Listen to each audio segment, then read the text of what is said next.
Hey, what is going on, everybody? We are currently live. Just give me a few minutes here to get the details of the stream all set up, and also a couple minutes to share the live stream as well. Thank you so much for checking out the channel.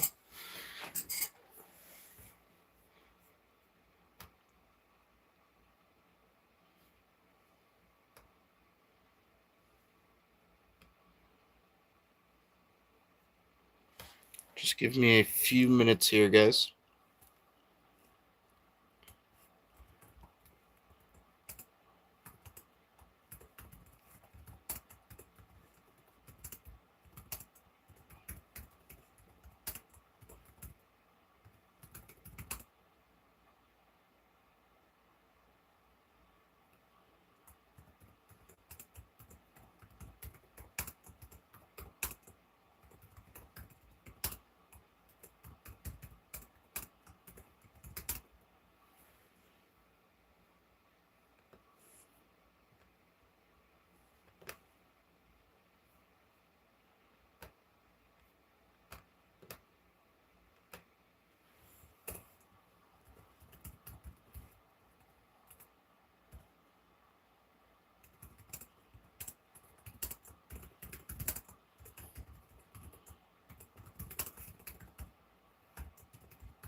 My mom was going into work earlier today at the movie theater, and her boyfriend was telling me, man, it is packed down the streets right now. Everybody is trying to get at Canal Side, trying to most likely either get on the news or just get on that big screen right front row every time the boys score a goal or make something happen. But it is nice to see the watch parties happening in the streets of Buffalo for the Sabres here in the playoffs. But yeah, I'd imagine a lot of traffic. The further we get the further we get in the playoffs, usually the more people are watching the team, so to be expected, really.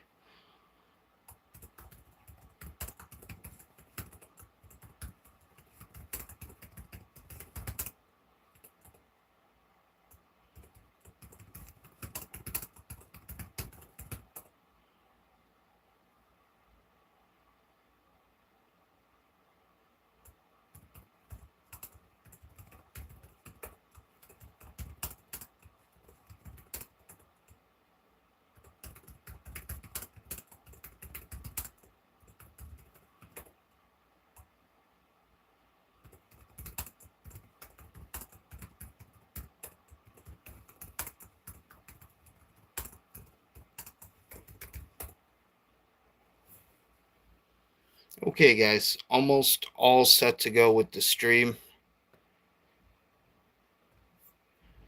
Sorry for taking so long.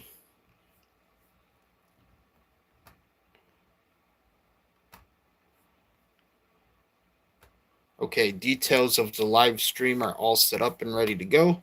So now I'm pretty much just going to share the live stream. It's currently 6:27 p.m. here in Buffalo, New York. The game is officially going to start at 7, so we have plenty of time. Sports Center on ESPN hasn't even started yet. So we definitely have plenty of time here to finish getting everything all set up. Let me do a quick audio check.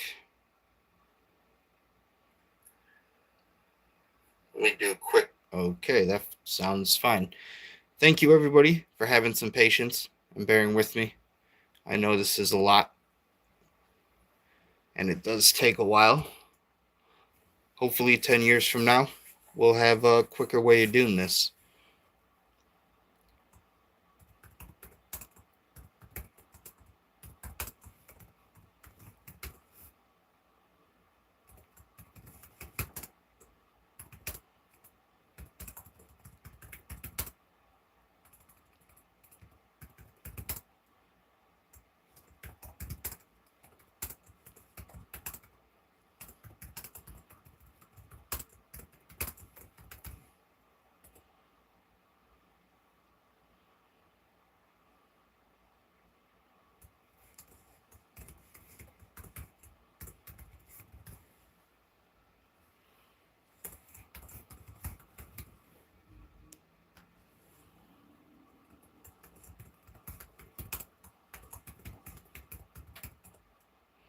Okay, ladies and gentlemen, I'm about to share the live stream, so we are just about to get started here.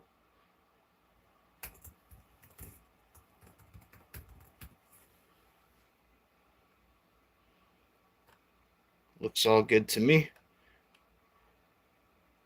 Okay, we are all set to go.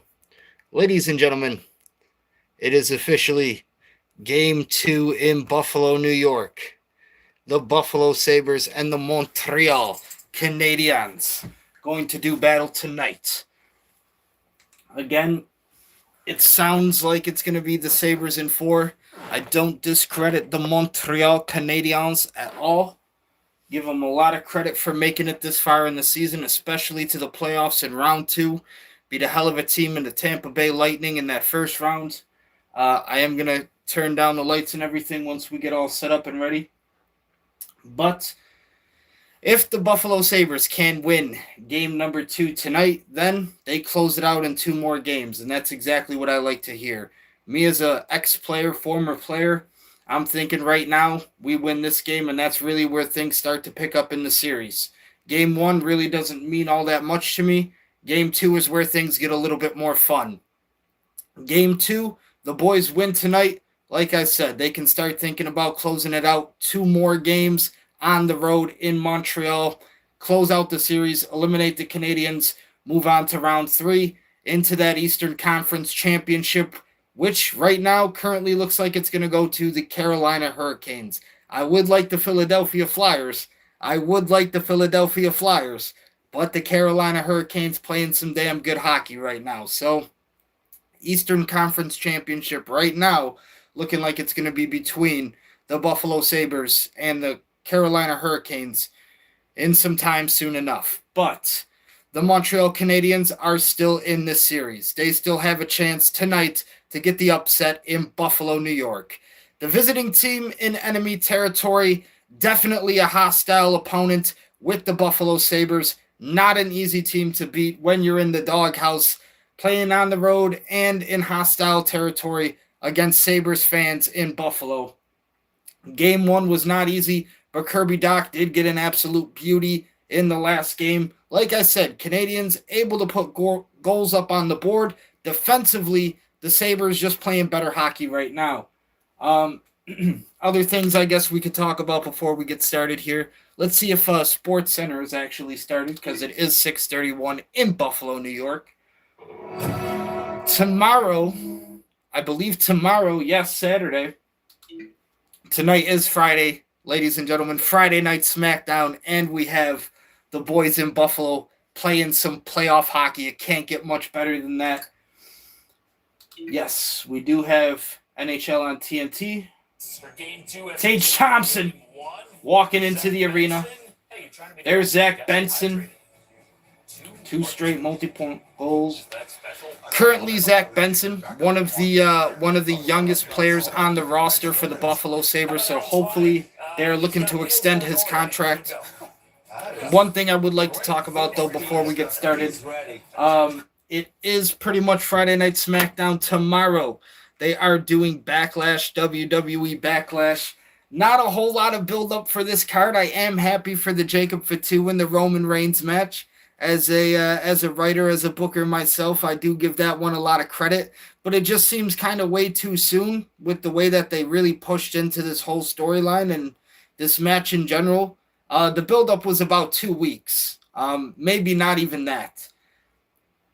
But I am happy for the match between Roman and Jacob Fatu. I think there's only currently like 3 matches on the card total, which isn't a hell of a lot. They are going to be starting at 6 p.m. for Backlash, and the reason that is because it's the playoffs. It's NHL, it's NBA playoffs. They're going to most likely start at 6, end around 8, so that way they're not really competing with people who want to watch the playoffs. Next time the Buffalo Sabres are going to be playing is scheduled for Sunday. So, like I said, WWE wants to start Backlash at 6, probably going to end around 8 p.m. With the current match card, it's not a hell of a lot that they're offering.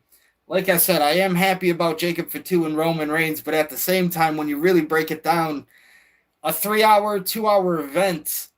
I really don't know what's been up lately with like, and on Netflix, it's really, more happening so than ever, which is kind of stupid because here's the funny thing, ladies and gentlemen, you don't even have to pay for Netflix to see all of the highlights and to watch WWE. If you really wanted it that bad, here's the catch, TKO. Nobody has to even pay for Netflix. They can just see all the highlights for free on YouTube. That's the funny thing about that. Here's the thing, though. TKO and the WWE recently, and even on Netflix with Monday Night Raw, they've really been giving us like 3-4 matches every hour. So it's like I'm not going to say 3-4 matches every hour. It's like a match every hour. 3-4 matches total on the match card. That's like a match every hour. Because Monday Night Raw is starting at 8. Sometimes they don't even end this shit until like 10:30, 11. Don't know what the fuck was up in that one episode of WWE Unreal where they were like, we got to be on the time limit. It doesn't really seem like they care about the time limit on Monday Night Raw. I'm not going to lie to you. And even so, let's take a shot at the TV here because we do got Jackie Redmond outside the Sabres arena. It's hype in Buffalo, New York, ladies and gentlemen. It is hype in Buffalo, New York. Jackie Redmond outside the Sabres arena for Game 2 in Buffalo. Sabres versus Canadiens. But yeah, it really seems like they've been giving viewers at least a match every hour, which doesn't really seem that much worth it if you are a wrestling fan watching Netflix for WWE, because like I said, a match every hour, you think about the current subscription for a Netflix, maybe around like $80-$90 for some people. Like I said, ladies and gentlemen, Jackie Redmond is in Buffalo, New York, right in front of the French Connection statue with the fans, the Sabres, and the Canadiens ready to go in Buffalo, New York for Game 2. Puck drop happening in just a few minutes, 7 o'clock scheduled puck drop for the Sabres and Canadiens in Game 2. But like I said, the funny thing to me and the crazy thing people don't realize is like if you really were that down bad and you couldn't afford a Netflix subscription, if you couldn't watch Monday Night Raw on Netflix, for some reason they post all the highlights and literally everything that happened the night before on YouTube for free. So I don't know where TKO is getting off on their high horse and where they think they're all high and mighty with all these price charges and everything, when again they're making decisions like that, and it's preposterous. But from a business standpoint, it's absolutely preposterous. Friday Night SmackDown, I would like to see at some point with the Netflix deal. It would be really nice to actually see them with like a better deal, because I'm so sick of the USA thing. Not any disrespect towards USA or whatever. I've just been watching WWE on USA for a while, and again, it's the same thing that I say about the commentary, how I just am no longer interested in hearing Michael Cole on commentary, because I've been hearing Michael Cole on commentary for the past 30 years. I'm good on Michael Cole's commentary. I would like some new commentary in the WWE, somebody that's actually entertaining. Big E. I've said Edge and Christian before would be excellent. I know they're currently in AEW doing the tag team thing again. Easy play to convert on, because all you do is keep your stick on the ice and go to the back post. You got the puck on your stick. Know they just released Kofi Kingston and Xavier, which people are really upset about too. Again, guys, when it comes to releases, it's absolutely crazy. For me, when I heard that they were having contract negotiations with Triple H after WrestleMania, I was scared. I was afraid, ladies and gentlemen. Never in my life, as a WWE fan, as a fan of pro wrestling, growing up, have I ever heard Vince McMahon in some contract negotiations. You do not want to hear that. If you start to hear that, that is bad. That means that there is trouble.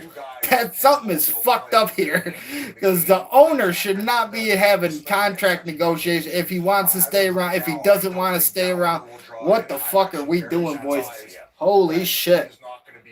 But at least everything with Triple H got figured out. Paul Levesque decided to put the name on the dotted line. He did decide to sign the contract, and at least he's going to remain with the WWE for the time being and try to fucking keep the ship sailing as it's fucking bombarded with cannons and bombs and whatever the fuck else, fire, napalm, everything else that they can throw at this fucking thing while it's trying to sail the seas, the 7 seas of the world, the 7 wonders. 32 minutes until the game gets started in Buffalo, New York, ladies and gentlemen. It is game 2 of the 2026 NHL Stanley Cup playoffs. This is it. This is professional hockey in the United States, ladies and gentlemen. Buffalo hockey is back. They didn't think we were a hockey town. The people who don't know anything about Buffalo sports, they didn't know the boys had it in them to make it this far. They didn't even think they had the heart of a hockey playoff team. You don't know Buffalo hockey if that's the case. Ladies and gentlemen, the Sabres have made it to the Stanley Cup before. We have failed in the past. It is possible for the boys to get it done this year. I've been watching a little bit of the Western Conference now, and I've liked what I've been seeing out of the Anaheim Ducks and the Vegas Golden Knights. Hell of a series. Great series. Love it. I love it, people. Greenway, Tuck, all those guys getting on the body. The Anaheim Ducks, Mighty Ducks, back in the playoffs. Love it. Going to war with the Vegas Golden Knights, another one of my favorite teams over there on the West. But man, I know the Colorado Avalanche definitely got that Stanley Cup number. They definitely want to add another one to that. Nathan MacKinnon, who right now is currently, he's going for number 2, I believe, and McDavid can't even get 1. I know Eichel's going for that second one. You see all players, all types of players. Another thing we could talk about, never hated Jack Eichel. Don't got anything against Jack Eichel. Jack Eichel never did anything really bad to the Sabres. It was never like he said, fuck the Sabres. I don't want to play for the Sabres anymore. I'm done with the Sabres. Through all the bad times, and trust me, there was a lot of bad times. A lot of fucking bad times, like 14, 15-year playoff drought. A lot of bad times in Buffalo for the Sabres. Jack Eichel tried to fucking remain through thick and thin, through good times and bad, all because of some kind of injury conflict with the surgery. Jack Eichel didn't want to get the surgery. The Sabres want him to get the surgery. Jack Eichel said, fuck that. Sabres said, well, no, we're going to take the fucking Captain Nerf off your jersey, and we're going to trade you. That's what Buffalo does for some reason to their players. That's another thing I don't like, because I have worked for the Buffalo Sabres at the arena before, and personally, Delaware North, you suck, especially when it comes to concessions. I just wanted my old job back. I just wanted to work with the people I worked with on the 200 level, the people who actually treated me like a human being and like a teammate. Fucking A. Wanted to go back to work in the 200 level. Went to go do the concessions thing. Didn't like that very much. And apparently when I wanted my old job back, Delaware North didn't like that very much. So they decided to fire me before my birthday, which I thought was kind of fucked up. But that is one thing that I have noticed over the years, unfortunately, with Buffalo management. We even seen the same thing done recently to Sean McDermott. And I'm not going to put myself in comparison to Sean McDermott or anything, obviously, but it's true. Look at how they fucking treat people, man. It's crazy. This is the truth. This is the reality of Buffalo sports in Buffalo, New York. Best of luck to Sean McDermott as well. I know whatever team ends up with him, they're going to be a force to be reckoned with next season. It's that is one of my complaints, is I will leave when I feel like I'm not treated like a teammate. That's all I'm asking for, is this.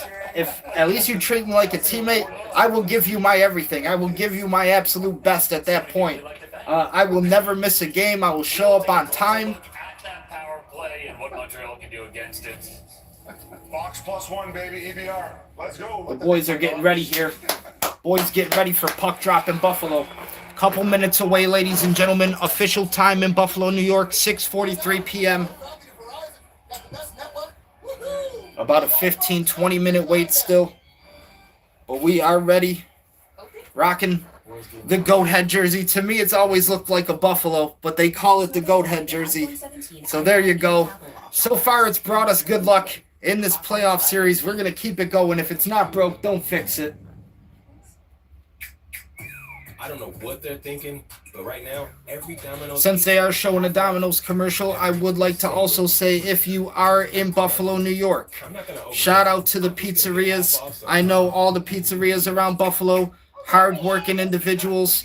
Again, treating everybody like a team, trying to feed people in Buffalo who just want to watch some playoff hockey. And sometimes, unfortunately nowadays, people don't know how to treat other people with respect, especially when they just go outside to order a pizza. If you are going to order a pizza in Buffalo, please treat people with respect. Treat the people making your food with respect. No need to get hostile because you have to wait a little bit. You're the one that wanted the pizza. You're the one that wanted to eat the pizza during a hockey game. You can wait. Congratulations, you bought the pizza, now you get to wait. So please understand in life, when you order pizza, things in life do not revolve around you at that point. So if you are in Buffalo, New York, again, going out, maybe you want to in South Buffalo, South Buffalo, Lackawanna area, we got Imperial, not really my favorite. Not really my favorite at all. Sauce a little bit too sweet, and they put a little bit too much on the pizza for me. I don't like my pizza all saucy like that, but my brother, that is his favorite pizzeria in Buffalo, Imperial.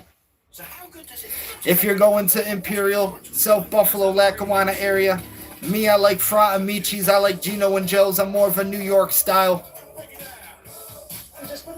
It feels good to get your savings on. I know Lenova, really popular here in the city as well. If you're eating it at the Sabres Arena, it is not the same. I can speak for experience, or at least from experience. The pizza at the Sabres Arena is not the same as Lenova at the actual pizzeria. I would like to make that known. And this is from actually working experience. They pretty much just make the pizza in-house at the arena. It's not the actual Lenova recipe or anything. So unfortunately, if you're going there and expecting to buy Lenova quality, you're not really going to get it at the arena. It's good that they're in partnership and they're at least selling their brand name. But again, the pizza is not the same. I would say this. I would say I have noticed things where they do like, for certain games, I mean, you can get special items, for certain matchups, and they'll always do like certain nacho trays and hot dogs and everything, like loaded nachos, loaded hot dogs and shit. Salen's hot dogs, Salen's footlong with the loaded everything. You can actually, I've seen them do like in-house made like burritos that actually look really good. I've never tried, but I would definitely rather try some of that than the actual pizza at the arena now that I know it's not actual Lenova quality. It's more just Lenova selling their brand name, which it's fine. But now that I know that, definitely when you go to the arena, try to look for things that you might not actually find casually, or that you would actually eat just yourself. Me, when I go to the arena, like the first thing I'm like, slice of pizza, get some soda, and I'm good to go. But like I said, maybe try to take some time to not get the things that you're used to getting. Try to take the extra little bit of time to look around, and that's when you can actually find things that are kind of worth, spending the money on, I guess, if you want to actually have something nice as a treat. But yeah, definitely take some time to look around. And this probably goes for any arena or any stadium out there in the States.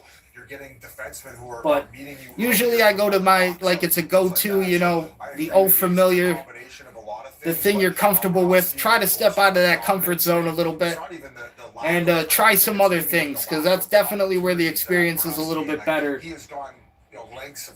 I even don't really like the way that they cook Salen's hot dogs at the Sabres Arena. And I will just be honest. I like to do barbecue, and I like to actually cook on a grill, and they do not cook them on a grill. They have, it seems like some kind of like a movie theater hot dog roller, one of those like electronic hot dog rollers, which to me it's okay quality, but again, it's not exactly the quality that I'm looking for. So sometimes you gotta be a little bit careful with some of the things that you do decide to spend your money on, because the quality is not always going to be there. In Buffalo, New York, I mean, recently in some of these playoff games, we've even had issues with the microphone in the national anthems. The fans have to jump in and sing the lyrics, but that is exactly what Buffalo, New York is all about, ladies and gentlemen. I myself am a musical artist here in the city, and I do love this city a lot. I have always felt like this is a very blue-collar city, a lot of hard-working people just trying to take care of themselves, put food on the table for either themselves or whoever they love. Me, myself, as a musical artist, never been signed, never worked with any big music labels. I can say, however, I feel like here in Buffalo, country music is a really popular genre, and this is from growing up, like watching my mom as a country fan. Her favorite genre is country music, not really so much mine. But I would say most popular genre here currently country music. I've seen a lot of rodeos in my time, so she took me to a lot of rodeos at the Sabres Arena back in the day. But for me, when I even think about, I never really get to talk about my dad too much, but my dad's favorite music genre, my dad liked a lot of Motown and a lot of disco, so I got to he hated a lot of the music that my mom couldn't stand country. He hated Michael Jackson, hated the Beatles. He had a very quaint taste with music, but he was very into disco and Motown. One of his favorite bands was actually Earth, Wind, and Fire. So it was a lot of, do you remember 21st night of September? So it was a lot of that growing up. But I remember he hated the complete everything that my mom did. My mom still to this day loves country. I made her a whole country CD of artists that she likes: Jason Aldean, Toby Keith. Trying to think, Lainey Wilson's on there, Jelly Roll. I put the song with Eminem and Jelly Roll on there because that's just my little twist on it. But it's a whole CD of country artists. I always am making her music CDs and stuff.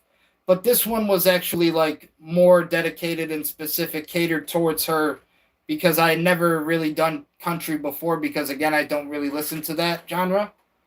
But I know she loves Carrie Underwood. I know she's always loved Stevie Nicks, Fleetwood Mac. Growing up, we listened to a lot of Journey, a lot of Eagles. So the track in between guys and find the puck is something you constantly have to 19 minutes until puck drop in Buffalo, New York, ladies and gentlemen.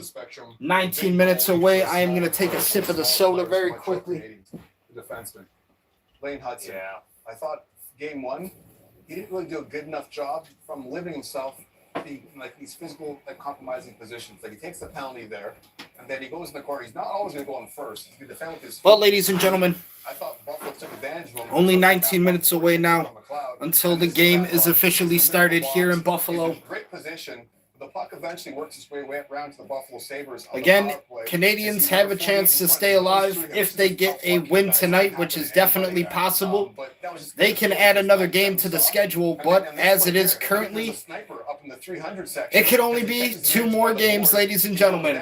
And I know at the moment it's Sunday for Game 3, and I believe Tuesday would be Game 4. Let me double check. And then behind the net here. Look at this play here, Biz. Yes. Losing this Sunday and Tuesday would be the next games on the schedule. So if the Buffalo Sabres can win tonight, which as a former player, ex-player myself, that is definitely the mindset to have. Because you pretty much win this game tonight, and then you can eliminate the Canadiens in 2 more. A number of times, right? In the right place, didn't have the play. Had the shot, it goes off the post. You do not want to add any more games to the schedule. Right now, as it is, the next games, which definitely will happen, Sabres have to win 4 to eliminate the Canadiens. That's just the way it is in the playoffs.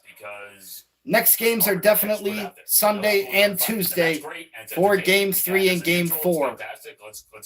So tonight, ladies and gentlemen, this is Game 2 in Buffalo, New York. Try to block my AC in the back a little bit there so we don't got too much of an ugly background going on. I've thought about maybe painting the room. Maybe repainting the room. I don't know. I've been thinking of some color options. Right now, I like it the way it is. I've been thinking, should I repaint it? Should I add some different lights? Try some different things? I would like to mix it up a bit too, but right now I like the setup. I do like the setup. This is absolutely fine, especially when we're trying to avoid all the copyright problems and all the copyright restrictions on YouTube with the bullshit.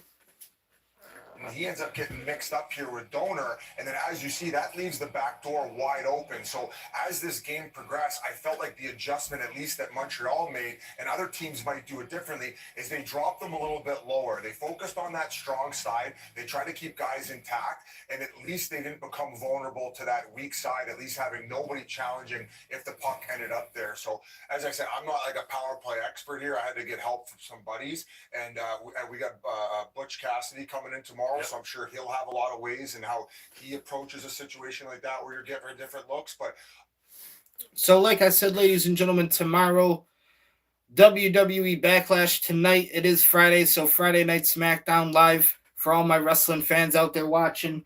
But I will be watching some NHL playoff hockey here in 2026. It is Friday, May 8th. And the boys in the royal blue and gold going up against the Montreal Canadiens. One thing I would like to say too, ladies and gentlemen, is I've been thinking a lot about recently what I'm going to do moving forward for my channel with the years to come. And I would really like to say I'm going to definitely focus a lot more on doing specials and kind of just certain celebrations for special holidays and stuff that I personally like that are my favorite. So I really like to focus on the road to WrestleMania a lot on my YouTube channel. I feel like that's kind of like the start of the year for me, essentially. Not for a lot of things, but for at least YouTube here, I'll say this, it starts with the road to WrestleMania for sure. And then we get to do the WrestleMania watch along, which has been really excellent. Last month, a lot of new subscribers and a lot of new viewership and support from that. So thank you, everybody, for even showing up and making that possible for me. My current goal to reach 300 subscribers. So again, you guys are making it all possible for me to even sit here and enjoy games like this and watch playoff hockey with you and do the watch-alongs for wrestling events and stuff.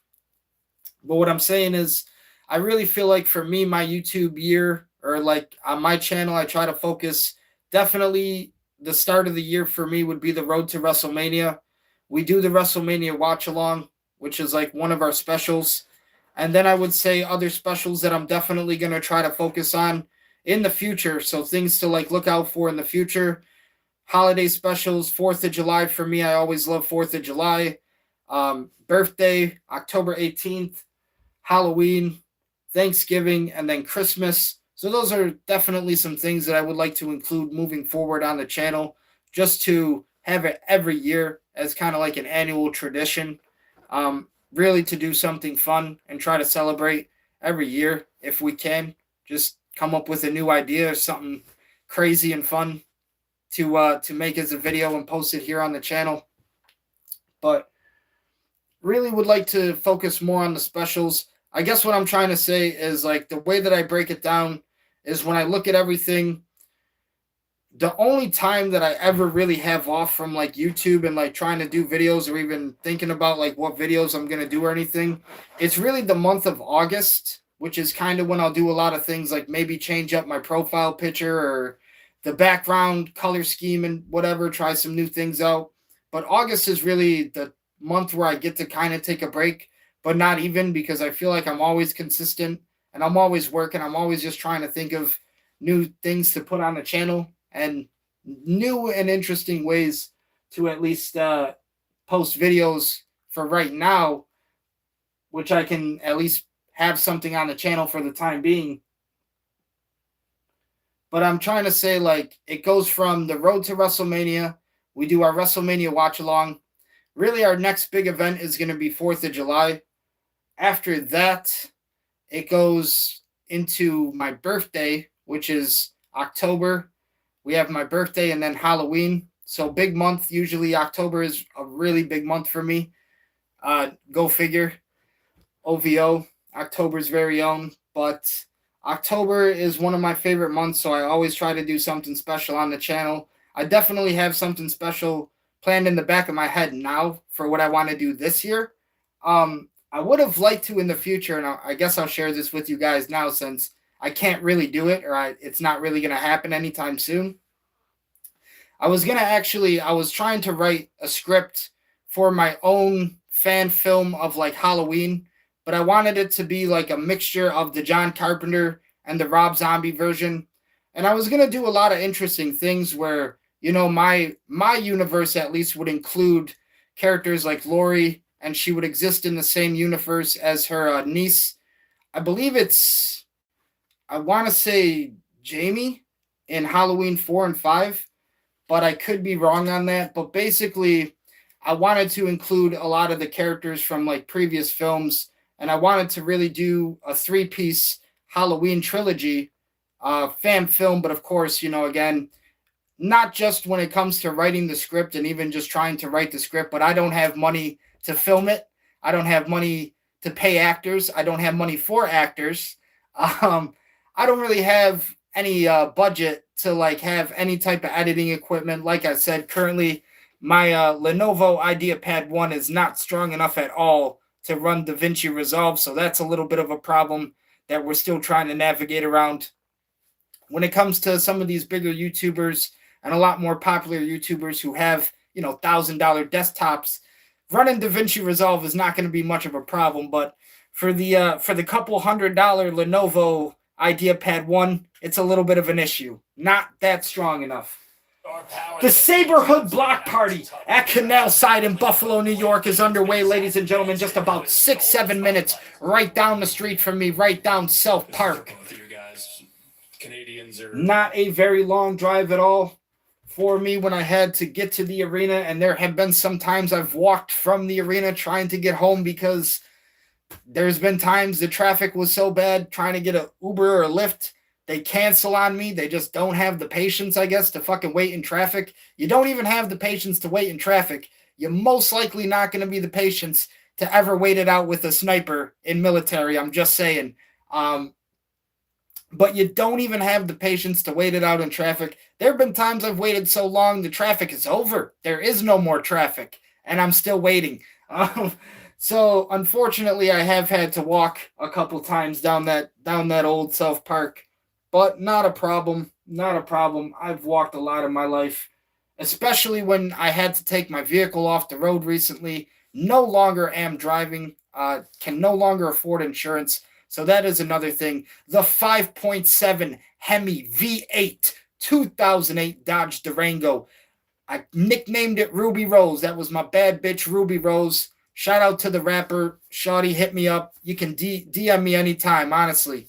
But Ruby Rose, had to take her off the road, had to take the plates off. I'm paying like $400 for insurance. I am damn near 30 years old. I turned 29 this year. I'm almost 30, paying almost $400 for car insurance. Ladies and gentlemen, to most people, that is at least an electric bill.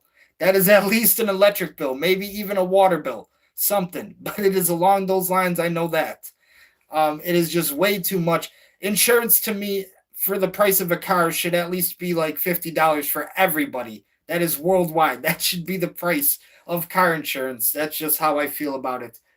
These are the things that a president should be talking about. I would vote for a president. Never voted in my life, but if a president said, hey, listen, guys, we're going to lower the price of gas because people are all pissing in their panties about that. We're going to lower the price of gas, right? We'll do that for people, but not only will we do that for people, we will make counterfeit money. We will make counterfeit money legal. You can print your own money. You can be a millionaire at home. Fuck it. It's 2026. Let's make it happen. Why not? This is the shit that I would vote for. You can print counterfeit money legally. You can just do it at home. Who wants to be a millionaire? There you go. Go out and spend it whenever you want. It's legal. People will accept it. Make your dreams come true. Feed the homeless. Donate to charity. Pay for kids dying of unknown diseases in hospitals. Anything that your little heart desires, you can make it happen at that point. Would it not be the life that we all want, ladies and gentlemen? I'm just saying. But we can have it to where the Sabres are no longer. No, I don't want to say that. I don't want to say that. Now I'm thinking crazy. I gotta calm down. They're showing Pasternak Pepsi commercials, and I'm over here talking crazy about the Sabres. I gotta calm down now. We're talking politics. We're talking presidents. That's not what the live stream is about. That's not what the live stream's about, damn it.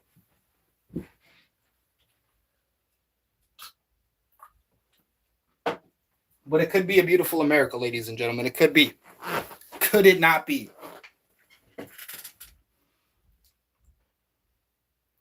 I'm on a great hair. We're still waiting for puck drop, which is currently, it is 7:04 p.m. So I don't know why they're still in commercial break here. But at any minute, at any second, the game should be getting started. No doubt about that.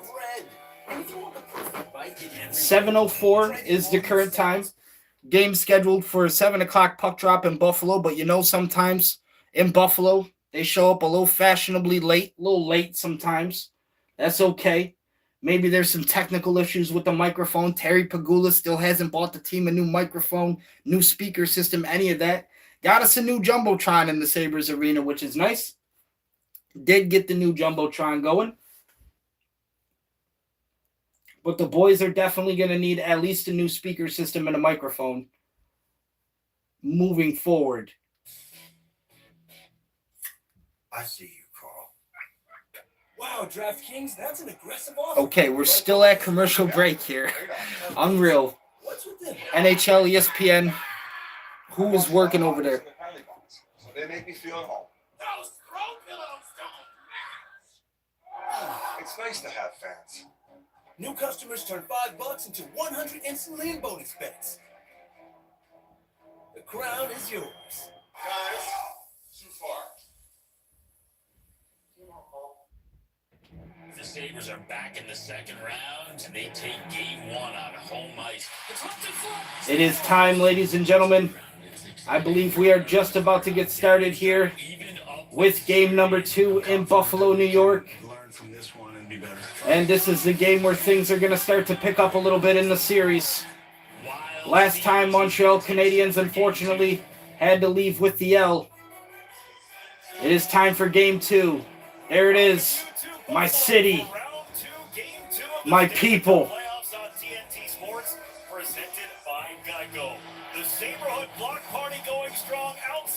Saberhood Block Party. Live in effect.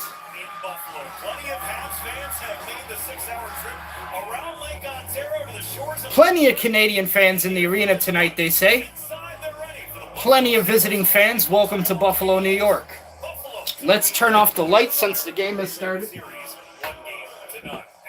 Lights are off. Puck is about to drop in Buffalo.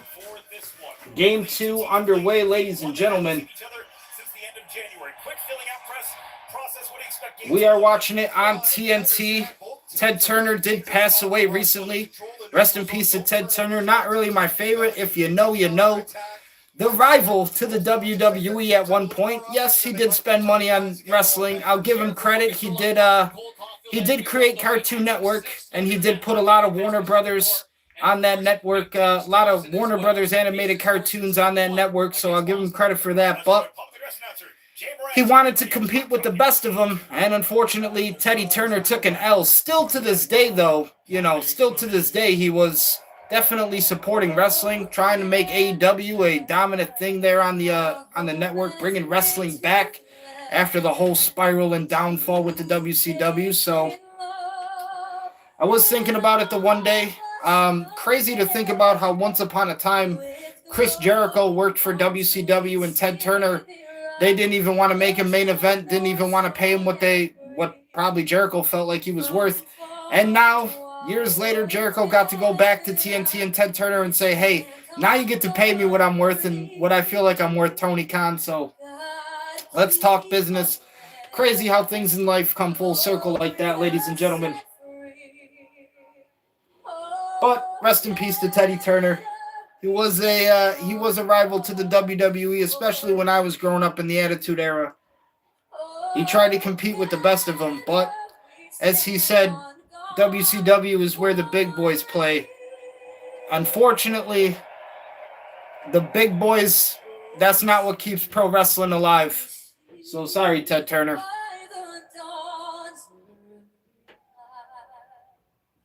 So proudly we hailed at the twilight's last gleam, whose broad stripes and bright stars through the perilous fight. A lot of energy in the arena tonight. You can hear a lot of fans energetic tonight in the arena for Game 2, Sabres and Canadiens. Especially during these national anthems. Like I said, ladies and gentlemen, Canadiens still have a chance to get an upset tonight in Buffalo. Pull it out in hostile environment in Buffalo territory.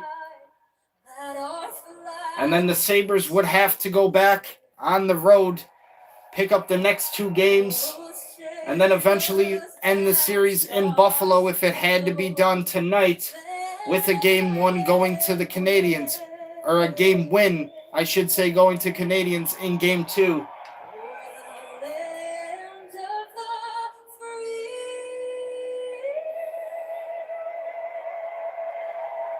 The pressure is pretty much all on Montreal right now. Already down a game in the series. All Buffalo really has to do, put a little bit more salt in the wound, and then get ready for the road games in Montreal, Games 3 and 4. They got Ryan Miller there tonight. We got Ryan Miller. Once upon a time when I did work at the Sabres Arena in the 200 level, first time I worked at the Sabres Arena, I was at the jersey retirement ceremony for Ryan Miller. So congratulations, Ryan Miller. He is a part of the game tonight in Buffalo, banging on the drum with the saber-toothed tiger. And it is time, ladies and gentlemen. Dobes, the goaltender for the Canadiens, going against Alex Lyon, the goaltender defender for the Buffalo Sabres.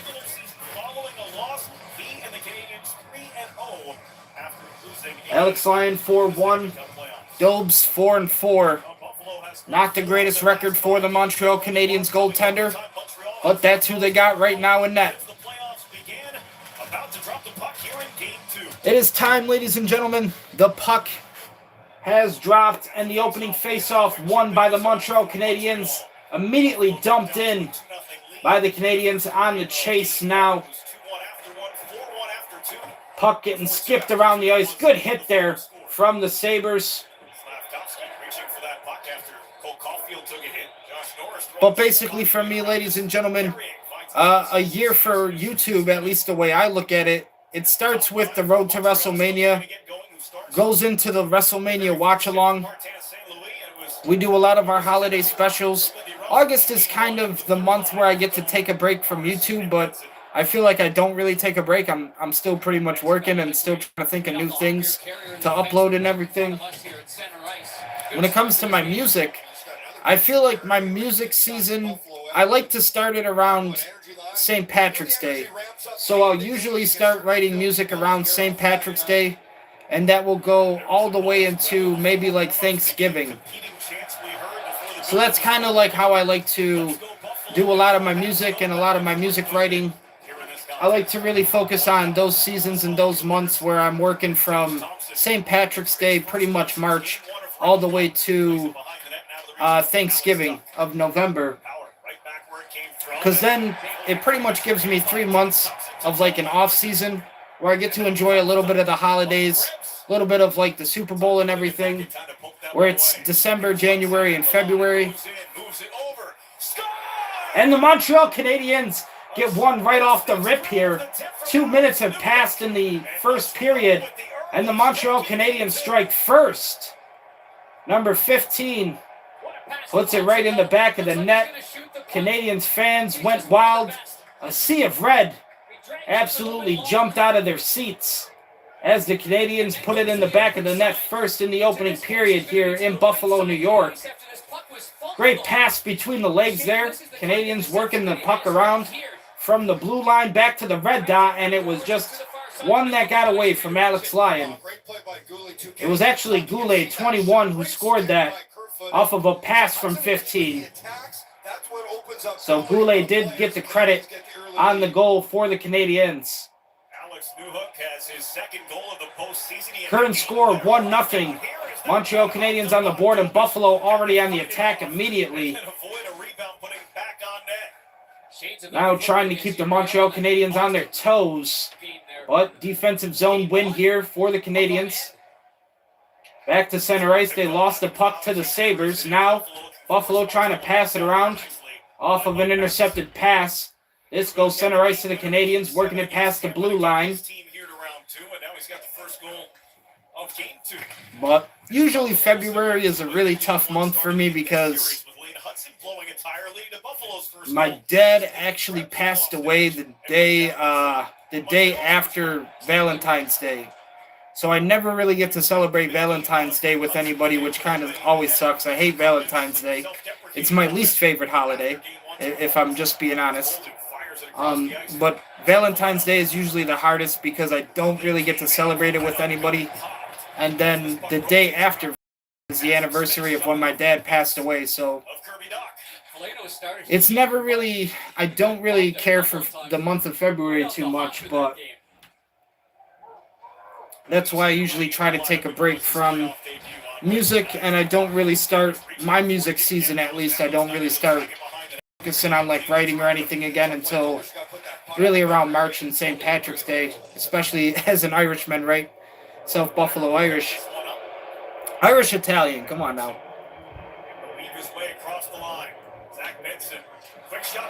Quick shot from Benson. Almost went 5-hole. That one got wiped away off. And now a good toe drag from the Sabres defenseman. Tried to take a shot at it, couldn't hit the net. Sabres took a couple good looks at the net right there. But the goalie standing strong. Good stonewall there for the goalie from Montreal. Now back on the attack in the Sabre zone are the Montreal Canadiens, who already have struck first in this game. It is 1-0 Montreal over the Buffalo Sabres in Buffalo. And it's kind of crazy because, like, the way I've always looked at sports, I feel like, at least for me, like, if I was a wrestling promoter or anything, I would want, like, my first big event to be the 4th of July. I don't know what it is, but I just love the 4th of July and being able to celebrate on it with the fireworks and everything. It's America's birthday. It's Independence Day. Today, you know, we pretty much got away from British rule. So I like 4th of July for the whole intention of it being like sports related. And this isn't how it is currently, but if it was me, I like the idea of starting like my wrestling season even around like the 4th of July, and that goes into December. So the easiest example I can think of is I would just compare it to what I've been saying, what I would like to see happen with the NFL. I don't like the way the NFL season kind of happens, where we have to wait all the time until August for a fucking preseason game. And then for playoff games, we're in like freezing weather in like December and January, and the fucking Super Bowl isn't even until February. And the crazy thing that has always, like, I always think about, for WrestleMania and the Super Bowl, when they host these events in February and April and shit, they always have them on the West Coast. They always have them in sunny, tropical, island-like environments. And the Montreal Canadiens get another goal. It is 2-0 in Buffalo. The Montreal Canadiens are absolutely bleeding the saber-toothed tiger right now. In this first period, 15:33 remain in the first. But it is all Montreal Canadiens right now, who just put another one in the back of the net. And this was an absolute sniper. Went top shelf, right under the post from way back as well, an absolute sniper. That puck had eyes. And boy, Put the 50 cal bullet down on Alex Lyon. That Lion might not be walking after that one because he got sniped. And it is 2-0 in Buffalo. But I would like to see the NFL season start on the 4th of July. And the Super Bowl pretty much is around Christmas. And the NFL season should end around Christmas. That's just the way I've always felt about it. I would like to do that with wrestling. So if you guys are ever on my channel and you see me do stuff with wrestling videos, a lot of the way that I do my season, or at least my booking at least, I like to again focus on the start of the year is right there at the 4th of July for me. And then that pretty much goes all the way. I do what is the road to Ragnarok, I guess you could call it. But we'll do Chase the Grail, Oktoberfest, Nail in the Coffin, and then Ragnarok for our universe mode or any kind of, I guess you could say GM mode, booking simulations, because there is other wrestling games out there I would like to try on the channel maybe in the future.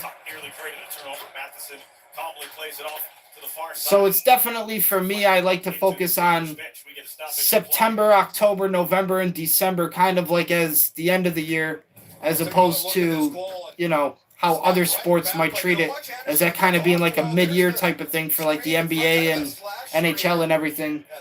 Even in the NHL, that's really mid-year because the All-Star game isn't even until January, February. Winter Classic is usually New Year's Eve.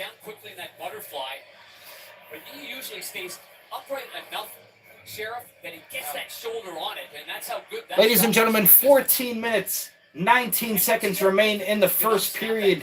The Montreal Canadiens lead with 2-0 in enemy territory.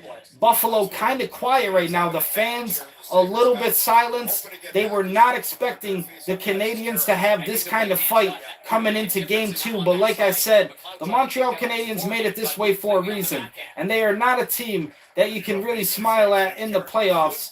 They are not any team from Dallas, as I would say. Speaking of Dallas, Optic Gaming did win today over the Paris Gentlemates. I was watching that game earlier. They absolutely swept the Paris Gentlemates. So Optic 3-0 for the boys. Optic did get the win, so now trying to see the boys in Buffalo get the win here. But again, for me, my all-time rivals, teams from Dallas, Texas. The Montreal Canadiens are not from Dallas, Texas. They know how to play hockey, and they know how to play hockey very well. And here's a breakaway for the Canadiens, but a backhander that gets snagged by Lyon, who absolutely had to be a brick wall in the net right there. Absolute focus. What is the new form for Goku, his ultimate form for Goku? They call it Ultra Instinct. We had to go Ultra Instinct right there with Lyon. He had to slow down time and shit. This man broke time barriers. And he fucking slowed down time. He seen the breakaway coming at him, and he just gloved it real quick. Said, no, not today. We can't go 3-0 in the first period. Cannot allow that to happen, as the Buffalo Sabres defense is already caught off guard here in this opening first. It feels good to get help fast. I have said one of the weak points, one of the kryptonites for the Buffalo Sabres, in my opinion, if we're not talking about that awful fucking coaching and managing staff, if we're not talking about the awful coaches, we got to be talking about the fucking terrible defense that I have seen over the years. I don't know why Dahlin is wearing a C on his jersey. I don't know why Dahlin is the captain when this man does not play defense. And the prime example right here in the first, the boys are down 2-0. We are not playing any defense. We got to start giving Alex Lyon a little bit of help here. Say stuff it and make any salad stuffer. New salad stuffers. So defensively, not only do the boys have to hold it down right now, but we also have to try to find a way to get 2 goals back in the next 3 periods, which is possible. It is improbable, but it's not impossible. Well, it's not what happens to you, it's how you respond to it. They're showing the chicken wing heat intensity meter on that purchased Jumbotron from Terry Pagula and all his money. Good breakaway there, too, for the boys, but doesn't get the goal, and then, of course, blows a tire, leads to the turnover and the game-opening goal. He said yesterday, I feel like everyone kind of came ready to play, except for me. To be honest, Lane Hudson was... I've had some people ask me in the past for at least like a music artist, where is it my dream to like perform? And I can't even tell you. I mean, it's hard enough just to get booked at a fucking local bar and like a little venue. For me, I've been thinking about like doing some live performances, maybe even here on the channel and everything. Oh, Alex Tuck almost had a good look at it. Almost had a good look at it right there for the boys. For me, the highest thing that I could even imagine right now is being able to perform at Shays. Like, that would be a dream come true. Shays, Buffalo, in the theater district, downtown Buffalo. Right there in the theater district. So being able to perform there would just be a dream come true alone. But obviously, you know, the Sabres Arena and then the new Buffalo Bills Stadium, which opens up later this season. It's going to be the first time the boys have a brand new stadium for the Buffalo Bills in Orchard Park. They're keeping it right there in Orchard Park, right here in South Buffalo. Good look for the Sabres again, but that's going to be a penalty. Almost a 2-on-1, but I believe it might be on the Canadiens. We got some conversations going on. It's a tough pass to handle for Carey. It's a Montreal penalty. So the Canadiens do suffer a penalty, tripping. It's a rocket pass across, and it comes off the skate of Carey. Yeah, they just got a little bit too caught off guard right there. Numbers advantage caught up to them. 2-on-1 from the Sabres. And the Canadiens did not like that, suffered a tripping penalty. So that is a penalty on the Montreal Canadiens. I always call it the Sabres Arena and the Buffalo Bills Stadium just because I hate the current names of the arenas. I hate KeyBank Center. I don't like that name at all. I used to like HSBC Arena, so that's probably why I call it the Sabres Arena so much. But for me, it's always been the Sabres Arena.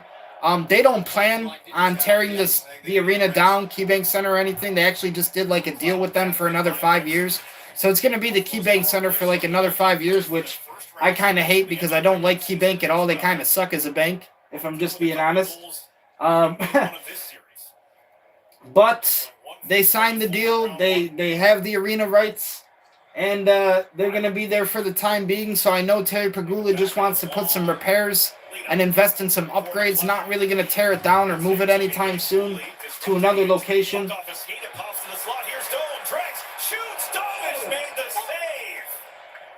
It was a broken play, and now Quinn coming to blows in tight with Cooley. Getting a little scrappy-do here with 11:34 left on the clock in the first. Well, everybody's settled down now. Nobody's dropping the gloves just yet. Looked like there was no real estate there on the left-hand side on the entry, but give the Sabres credit. That puck bounced off the skate of McLeod. There's the shot by Duane. I want New Era to actually have a contract with, like, the Sabres and the Bills. I liked when it was New Era Field for the Bills. But the reason I like New Era so much is because they are actually a homegrown brand in Buffalo, New York. For many years, they've been the actual official baseball cap for the MLB. Again, not a big baseball fan myself, but very happy that they at least have that partnership going for them. So I've always wanted it to be like New Era Center for the Sabres and bring back New Era Field for the Bills. Again, Highmark Stadium is not my favorite either. Like, I don't know. In Buffalo, not a lot of people here use Highmark. I don't know. Maybe you're a fucking millionaire or something, but I've never fucking heard of anybody using Highmark until it became a thing for the Bills. And like I said, I don't really know anything about Highmark as far as like there's some kind of like health insurance or something. So again, I don't really care about health insurance because when I die, I die. That's it. It's over for me, son. I'm not giving nobody money. to try to take care of anything when I'm gone or whatever. I don't even know, but I'm definitely not worried about no Highmark life insurance and shit like that, because Quick hands there by Hudson to get that around the boards. for me, never really understood the concept. They always tell you, you know, take care of yourself, worry about your health and everything. I don't. I feel like I definitely don't. Like, it's just like for me, you know, whenever it's my time to go, it's my time to go. I just kind of come to that acceptance. Well, this has been the struggle for this unit, is entering the zone. I don't really agree when people say, well, you know, if you eat a lot of fast food, it's going to kill you, or if you wanna do a lot of athletics, it's gonna kill you. You spend a lot of time in the sun, whatever. There's a lot of things in life that are gonna kill you. Life is gonna kill you at some point in time. One of the things that I always tell people, and I wish bad karma on a lot of people who do me wrong, like anybody who kind of brings me pain, or I've kind of had to suffer from the hands of. I definitely pray to God to give them bad karma, and I know that's not the right thing to do. But I definitely do wish bad karma on people who have done me wrong. And for me, I look at it like, I wish it wasn't so much of a surprise when people wanted to help each other. I wish people actually wanted to help each other more. That's why I try to do things where I'm always like sharing other people's videos and their content. It is free to help people, guys. It takes no money out of your wallet. It takes no money out of your bank account to help people and to try to share a video, to try to share them to your community, your fan base. That's the type of stuff that I do for people because, again, it's all free. It doesn't cost you a single cent to at least be nice to people and to share them to your friends, your family, your community. Quinn Hughes not there, Hudson not there. Bouchard of Edmonton not there. That's just how good this crop is. But for me, I pretty much try to accept when it's pretty much over, it's over. I always tell people, you know, even if they do me wrong, I'm never gonna be a fucking like bodybuilder. I'm never gonna be like a 6'7" most intimidating fucking Braun Strowman walking down the street or anything. I believe I don't have to hurt people with my fist. I don't have to get into a boxing match with you to hurt you. Life is gonna hurt you, bro. Life is gonna hurt you. Trust me. I've been hurt by life enough to know. I don't even have to fucking hurt you with my fist. I don't have to put my hands on you. Life is gonna put its and it's gonna hurt you just fine. Trust me when I say that. I know that, and that's from personal experience. Anybody that's ever wanted to fight me or try to do me harm, I tell them automatically, man, listen, it's not going to matter the damage I do to you because in the long run, life is going to do its damage for me. Life is going to hit you bad enough, trust me, bro. And you ain't going to fucking, sometimes you ain't going to get up from that, right? It all depends on when you can take life's punches, when you can take punches from life and when you can get up from that. So, life is going to fucking knock you down. It's going to fucking put you on your ass a lot harder than I ever could. 9 minutes to go here in the first period. Goals from Newhook and Matheson. Samuelson's pass across. Never got through for Tage Thompson. Oh, and the Buffalo Sabres win a good pickup here in the Canadiens' defensive zone, passing it around here. Good drop, good shot there for the Sabres. Struggling a lot here. Buffalo trying to get shots behind the goalie. In this first period, Tage Thompson gets pickpocketed. Now it's a 2-on-1 situation. Sabres outnumbered. And that shot absolutely off target. And now a penalty on Buffalo for a late hit there. Dali not dropping the gloves with nobody as I expect. Pussy ass Dali. Drop the fucking gloves, man. Get your hands dirty. Get your fist a little bit bloody out there. I think the penalty is on Tage Thompson for a late hit. But the numbers advantage was there for the Canadiens. They had the defense outnumbered. The Sabres able to get away with it as the shot didn't even hit the net. Canadiens way off target. No accuracy on that 2-on-1. But it is currently, ladies and gentlemen, a commercial break in Game 2 for Round 2 in this NHL Stanley Cup playoff matchup between the Sabres and Canadiens. I'm going to take a quick bathroom break and also get a refill. This Mother's Day, get iPhone 17, iPad, and Apple Watch iOS. No trade-in needed. Offer ends 5/13.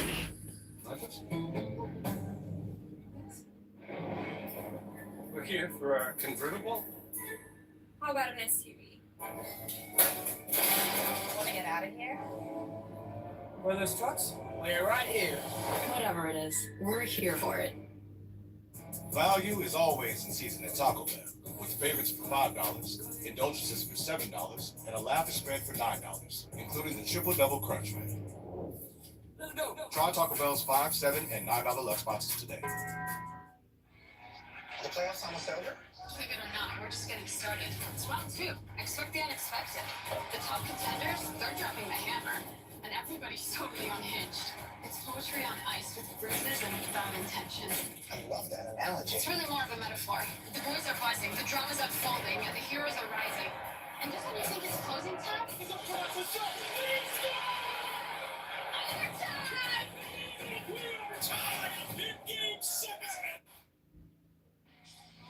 On the bench with Montreal's head coach Marty St. Louis. I know you like the score. What do you like about how you got to it? Well, I mean, I feel like we played in possession, did some good stuff in the ozone, you know, like our pace, like our kills, big kill here. Now, hopefully we get some more momentum, get the momentum back with the power play. A heck of a start from Lane Hudson as well, but you got a power play opportunity here now. How do you want to see the boys move the puck around? I just want them to go to work. All right, thank you. Thank you. Just go to work. That kid knows how to work right there. So I'm not sure about that call. It looked to me like Hudson tripped over the legs of Thompson. Darlene was there, and they called it interference. Looked like he was going down regardless of Darlene being there. Well, this is a big kill for the Sabres at this point. All right, ladies and gentlemen, I am back. Refill has been secured. First power play of the night. Refill on the soda. Little refill on the soda. Late in the first period in game 1. So the Buffalo Sabres did take that last penalty. Hudson. Late hit on Tage Thompson. Look at our Geico on the ice to the 5-man unit of Montreal Canadiens. Suzuki from the dot down low. Montreal power play, 1 minute 40 remaining, Got stuck with and the 7:50 remains in the Down first. the zone, though. Timmins able to knock it down. Tuck can't clear. Here's And the a Sabres chance. cannot clear. Saved by Lyon. Bad breakup right there.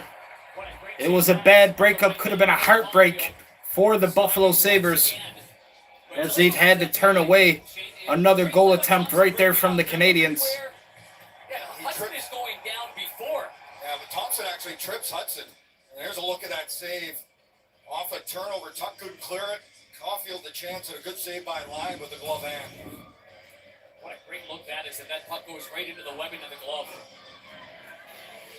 Hopefully anybody out there watching, grab yourself a snack, grab yourself a drink. What are you sipping on? What are you snacking on? Are you sipping on some Gatorade, Body Armor? I love Body Armor. Not sponsored or partnered or anything, but Body Armor, if you're listening, shout out. Hit your boy up. A little bit of Monster Energy, maybe. Monster Energy, another one of my favorites. Dr. Pepper, perhaps.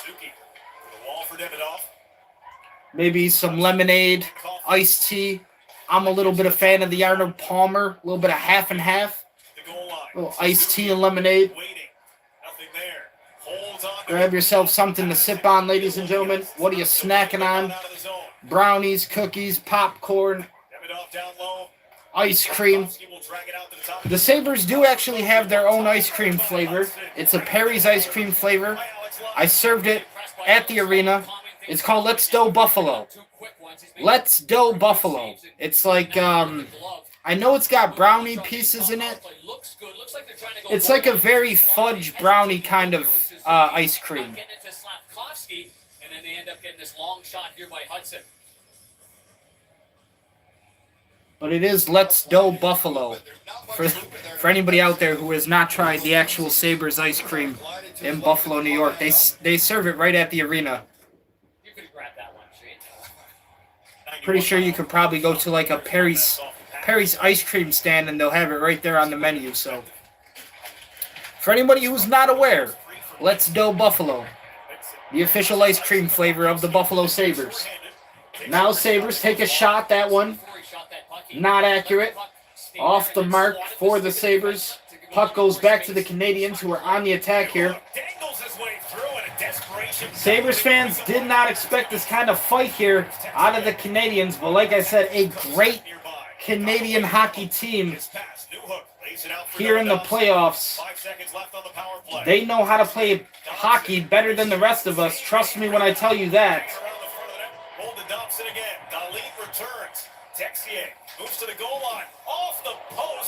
Sabres under a lot of attack right here. Time of possession here for the Canadiens, really good. Now that pass, not on target. A little bit off the skates. Canadiens skate back with it. Go for a line change-up. Both teams getting some fresh blades on the ice. Now, dump and chase by the Canadiens, who have remained on the attack all first period. Sabres defensively trying to keep their back against the wall.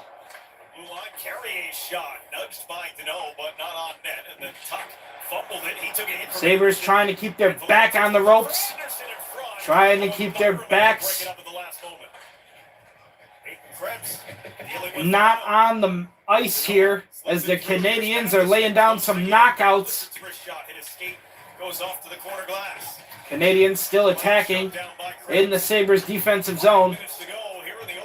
Battle for it along the boards here. About a 3-on-1 situation. Now, Sabres get it. Byram lost it behind the net. And Krebs with a good hit. Gets it back for the Buffalo Sabres after the hit. Krebs laying down the smackdown.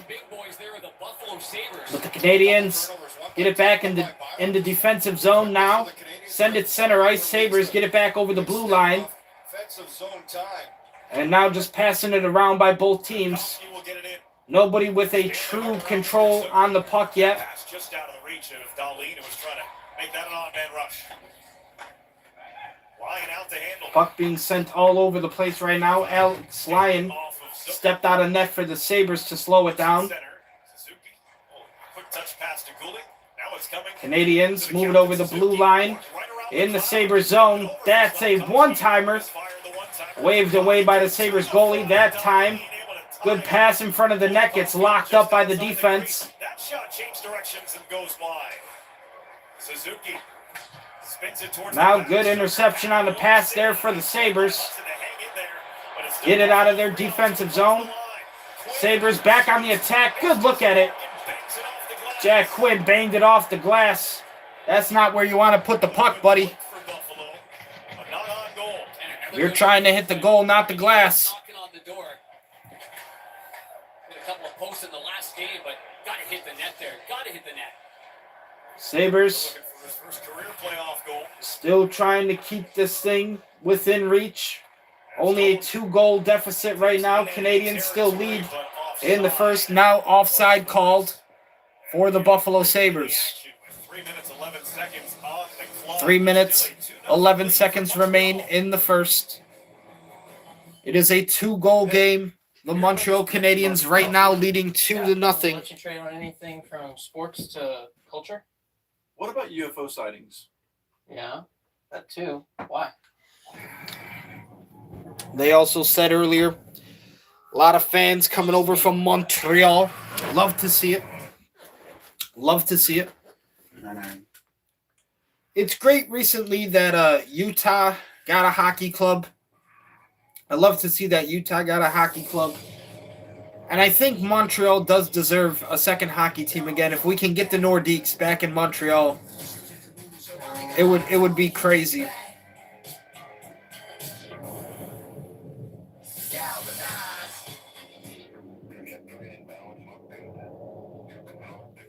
Terry Pagula, I've said before, if you've ever watched any of the streams, me, myself, not a big fan of baseball, so the Buffalo Bisons, I got an idea. We can take the Bison Stadium. We can take Salem Field. We can keep it as a ballpark. We can keep the whole ballpark design and everything. Maybe just add to it. Like add a couple little touches here and there. Some new flavor, some new flair. But we're going to take the Bison's baseball field. And we're going to say no more baseball in Buffalo. No more Bisons. We're going to take the Buffalo Bandits, who are the only team in Buffalo currently to win a championship. I believe a 6 or a 7-time lacrosse champion. So congratulations to the Buffalo Bandits. They deserve a special award, right? Something as a gift for all of their contributions to the city of Buffalo. We're going to give the Buffalo Bandits their own arena. So the Buffalo Bandits will get to play at the Bison's ballpark, the Bison's field. It can be outdoors, maybe put a little roof on it, whatever. It's going to be this crazy outdoor new lacrosse arena. It's going to be the talk of the lacrosse league. The Buffalo Bandits get their very own arena. And then the Buffalo Sabres and the Buffalo Braves will play in downtown Buffalo. What did he say that Dad had? Say $5 feet and $1 million hands. I would love to see the Buffalo Braves return to the city. We need a basketball team here. I don't know why we don't have one. Terry Pagula, it would make money. We have die-hard sports fans here in the city of Buffalo. You have no idea. Good shot there from the blue line. Sabres on the attack here in the Canadiens' defensive zone. But the Canadiens get it back, send it down the boards. And this puck goes all the way down the ice. That's an icing on the Canadiens. No surprise there. The words that they had in the warm-up. Some words here between Greenway and 72 for the Canadiens. He's going to continue that on right now. This isn't bad for Greenway. Greenway keeps talking to players on the Canadiens bench. I agree with you, Sheriff. This is the warm-up here. You probably had a part of this kind of stuff. Greenway was saying some words to 72, probably wishing him a happy birthday before the game, telling him how much he's his favorite player. After the game, maybe grab a few drinks.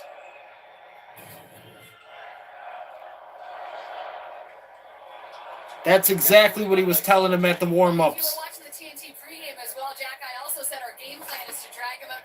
Greenway seems to be public enemy number one against the Canadiens, who don't like him. They don't like him. That's one of the elements that he brings to the lineup.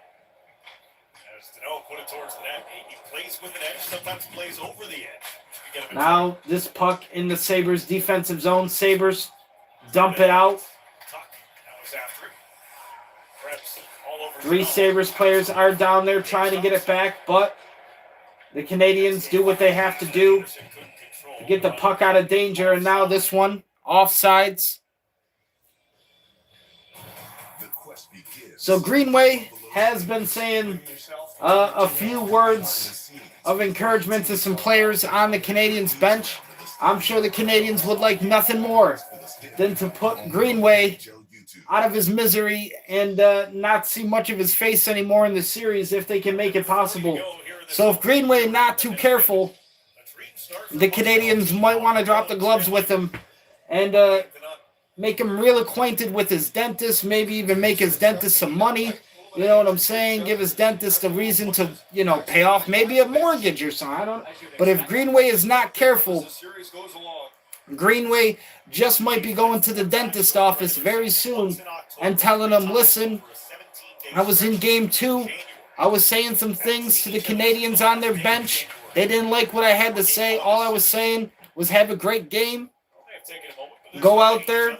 Have the time of your life. Canadiens took it the wrong way. They said, Jordan Greenway, we don't want you to give us words of encouragement. You ain't the coach. So now the Canadiens are a little upset. Now the Canadiens are a little upset at Jordan Greenway. They don't want Jordan Greenway to talk anymore to the Canadiens. Off the leg. I'm just still amazed that Carrier ate that shot. Didn't even act like it touched him. It is still a 2-0 game here in the first, ladies and gentlemen. Only a minute, 9 seconds remain in the first period. The Sabres still down 2 goals with the home ice advantage in Buffalo. Took a puck off the one foot, took a skate off the other one. grind for the big fella, but he did return in the game. Just a chunk of the first period. He is in there. Battling in game 2. Puck sent around the boards. See a lot of empty seats in the arena right now, but I'm pretty much assuming that those are people at the concessions and maybe even Canadian fans celebrating, going to buy a couple beers. Again, it was Hudson in the right place at the right time. Hudson is broken Couple up. beers. Now the Canadians dump it into defensive zone of the Sabres. With a great stick. Really good stick. Canadians still have possession. Cuts it off blue line. Another good place. He drifts and protects the front of the net.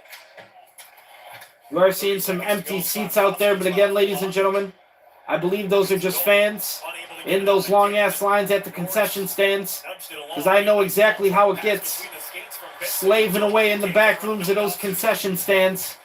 And that's another good thing. Like, that's kind of why I'm not happy that I have to kind of be working there, because if I was, one, they wouldn't be treating me like a part of the team over there on Delaware North. And I'd just be in a back room somewhere just slaving away, not even get 5-10 minutes to see any part of the game, not even get to enjoy any of it.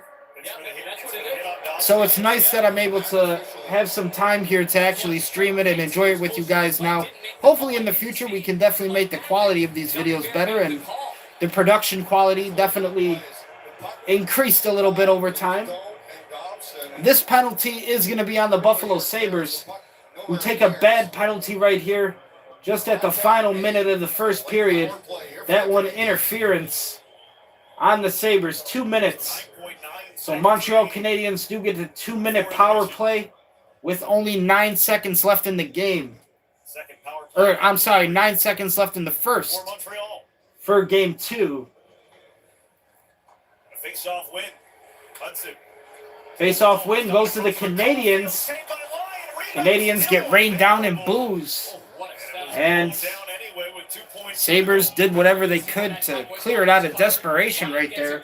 But that was a crisp cross-ice pass right there to the right-handed Caulfield. And Cole Caulfield got all of it with that shot. It was 95 miles an hour, that one-timer. Good movement there by Lyon to get across.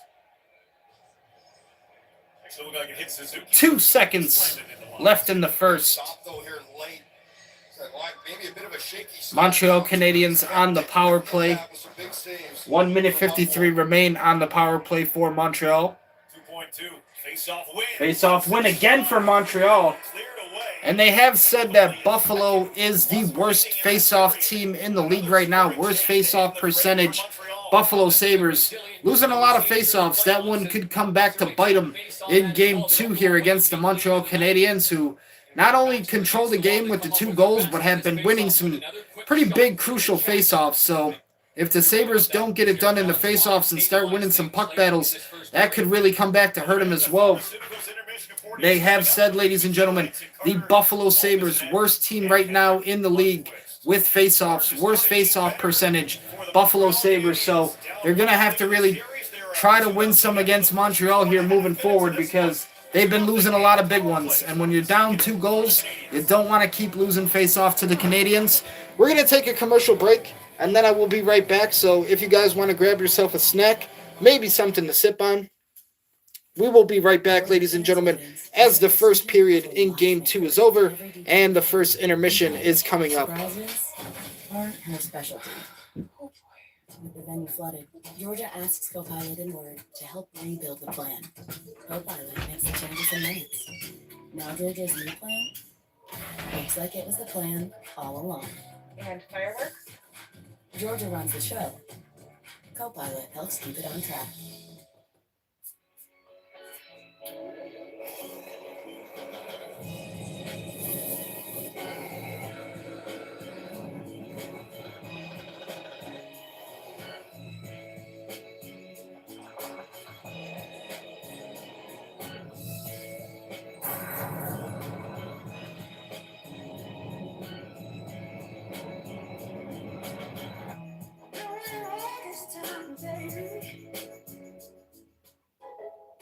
If you dare to be a pizza pro, the new stone-baked pizza mode from Frigidaire is all you.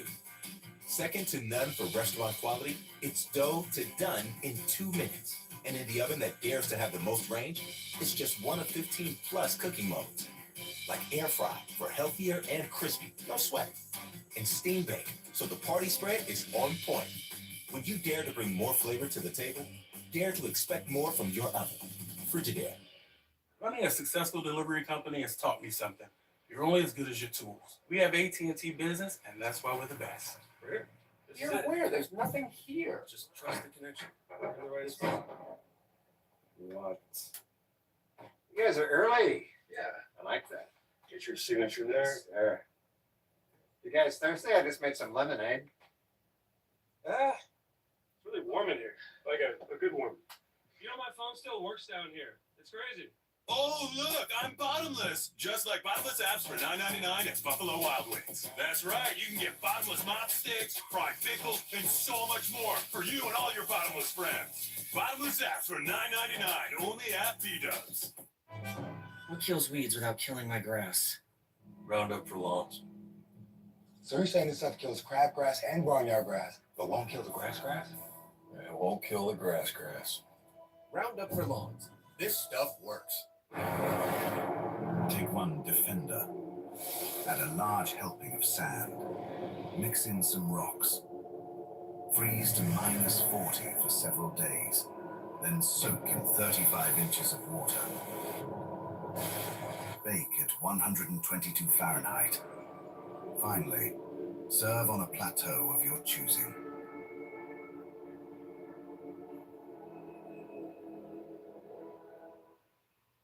Sonobello helped me take back my life. At Sonobello, we permanently remove stubborn fat, changing lives every day in just one visit.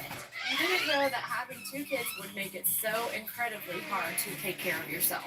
Who would have thought that taking the chance on Sonobello, that changing something on the outside would make such a world of difference for how you feel about yourself? I am back, ladies and gentlemen. Looks like we're still in a commercial break, but that's fine. We are getting ready for the first intermission here. Buffalo Sabres still down 2 goals, 0 on the board. The Buffalo Sabres got to be eating some Timmy Hoes in the locker room right now. Some Timmy Hoes, donut holes, Tim Hortons. Fixing water issues all over the house. Big donut on the board right now for the Buffalo Sabres. Heard you got water problems. We got you covered. Culligan makes it easy to get cleaner, safer water throughout your home. Questioning your water? Request your free in-home test at Culligan.com. What are you guys munching on out there? Maybe snacking on some chicken wings. A little bit of chicken wings out there. Canadians fired up in the locker room pregame. They were ready before puck drop. They were definitely prepared for battle tonight in Buffalo for Game 2. Right now, Canadians lead with the only goals in the game, 2-0. So, Canadians have a chance to tie up the series tonight. Could be 1-1. If it was over right now, it would be a 1-1 series. But still a lot of hockey left to be played, as we are waiting for the next 2 periods. Right now, first intermission just started up.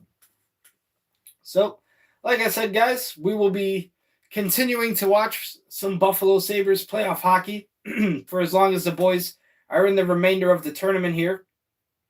Hopefully some games still left to be played.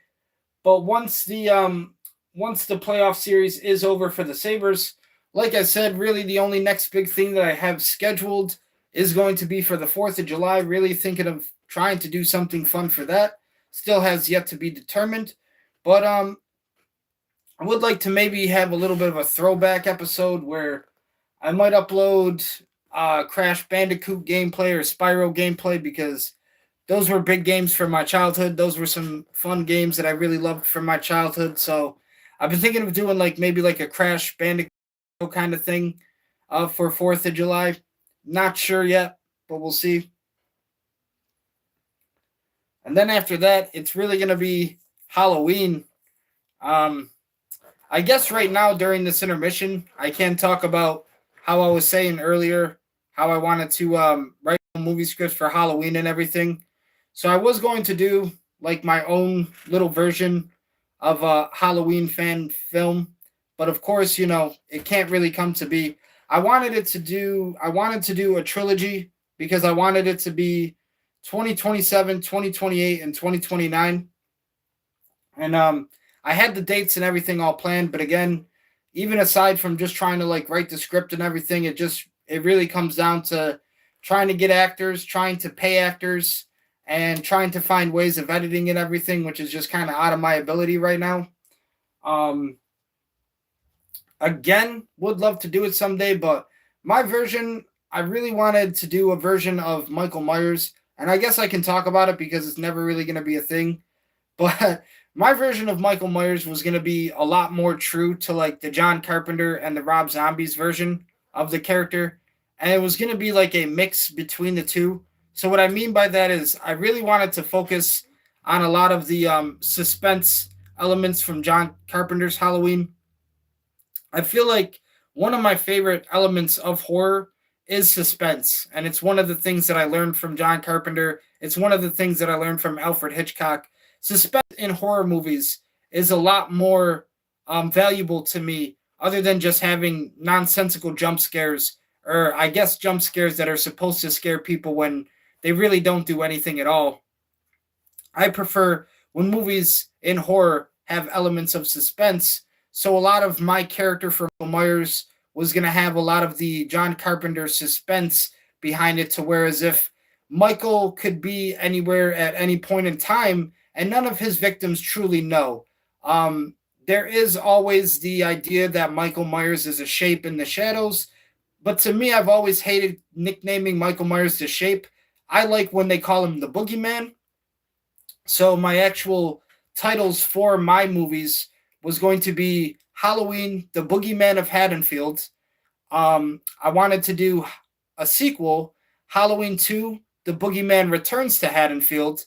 And then the final movie in the trilogy was going to be Halloween 3, Season of the Boogeyman. Instead of Season of the Witch, it was going to be a play on Halloween 3, Season of the Witch. It was going to be Halloween 3, Season of the Boogeyman. But again, I never really was a fan of nicknaming Michael Myers the Shape. I always liked in the original movies when they nicknamed him and referred to him as the Boogeyman. So in my versions, I wanted the titles to be all based around that character origin of Michael Myers, where the first film was going to be The Boogeyman of Haddonfield, the sequel would be The Boogeyman Returns to Haddonfield, and then the final would be Season of the Boogeyman. So again, that was kind of like, just like the 3-piece trilogy idea. I wanted to focus a lot of suspense on the character to where he's always kind of anywhere at any point in time. But also, I loved how Rob Zombie's Michael Myers had a lot of like physicality behind him and a lot of just brute strength. I really wanted this Michael Myers to physically be just an overkilling machine, right? Anything that kind of gets in his way, he can overpower it pretty easily. And it's not really going to be too much of a problem for Michael Myers to get into some kind of like hand-to-hand combat or whatever. I like the idea of Michael Myers being a very kind of brute, overkilling kind of machine like monster. A lot of people don't like the supernatural Michael Myers. I guess they like when he's more realistic. But again, I wanted to create a version of Michael Myers that was a combination of the John Carpenter and the Rob Zombie version. And the thing that I really like about Rob Zombie's version of Michael Myers is his version of Michael Myers is very violent. And he's very reckless. He's very ruthless with the way he kills people. Just a warpath every time he gets a victim in his sights.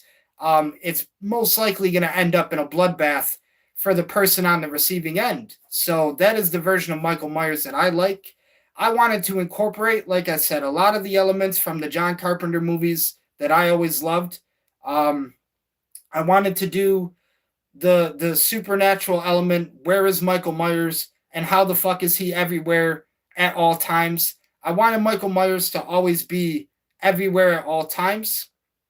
So that way the audience never even really knows where Michael Myers is. But I also wanted there to be scenes where Michael Myers, when he does kill people, it is hard to watch. It's hard to watch those scenes. It's not kill scenes that you're going to feel comfortable looking at. I wanted it to feel like, man, Michael Myers is fucking, this is a serial killer. This is somebody that could walk in somebody's house and this is what you would see. You know what I mean? So I wanted it to be that kind of interpretation on the character, which again, stepping away from like his supernatural abilities and everything, I just feel like it makes more sense for Michael Myers to be more of a, I guess you could say, a dominating killer, a dominating slasher, because again, when we put him in conversations against other slashers, I don't like Michael Myers being treated like a pushover. I got the Halloween Ends poster right here in front of me. And one of my biggest flaws with the Halloween Ends movie is how much they made him look like a pushover in that movie. I liked Halloween Kills, and I liked Halloween, the 2018 remake, I believe it was 2018. But Halloween Ends, unfortunately, just didn't get it done for me. Had a great cast. Even had Darcy in there, who is Darcy the male girl from The Last Drive-In with Joe Bob. So shout out to Darcy, lovely. She got some screen time in the movie, but Halloween Ends for me just lost a lot of what I would have done differently if given the chance to explore a Halloween movie. And really, if I had the chance, I was actually writing scripts. Like I said, I had the entire idea to do the trilogy, give my own version of the Michael Myers character. And again, my entire version is really just a mixture of John Carpenter's and Rob Zombie's. I feel like that's the greatest way to do the character justice, is to kind of find the best things that I like in both versions and kind of combine them into one.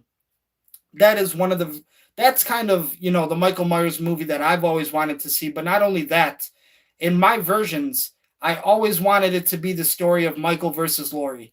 In every single movie, the entire plot or the entire concept of Halloween, or at least, when we talk about the character Michael Myers, for me, I love when it's more centered around the storyline of Michael Myers versus Laurie Strode and Laurie Strode versus Michael Myers.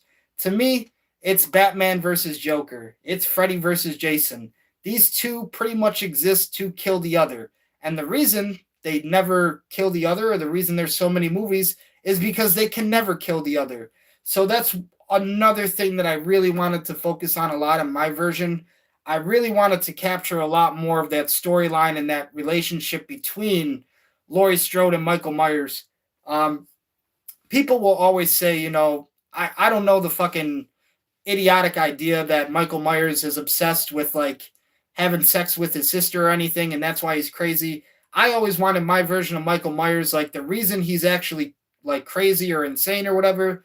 I also wanted to include a Silver Shamrock storyline, because one of my theories for Michael Myers, and I still hold this theory true to my heart, it's one of the theories that I believe in. Nobody really talks about it, but it could be or it could not be. I know in Halloween Ends, they were almost going to go through with the idea, but they didn't because they felt like it was a stupid idea and people wouldn't really catch on to it, or they wouldn't like it or whatever. But for me, to include the Silver Shamrock in the whole plot and the entire story, it ties everything together, because Silver Shamrock was always the one movie in the franchise. People always question, why does this movie not have Michael Myers? Why does it feel so separated from everything else?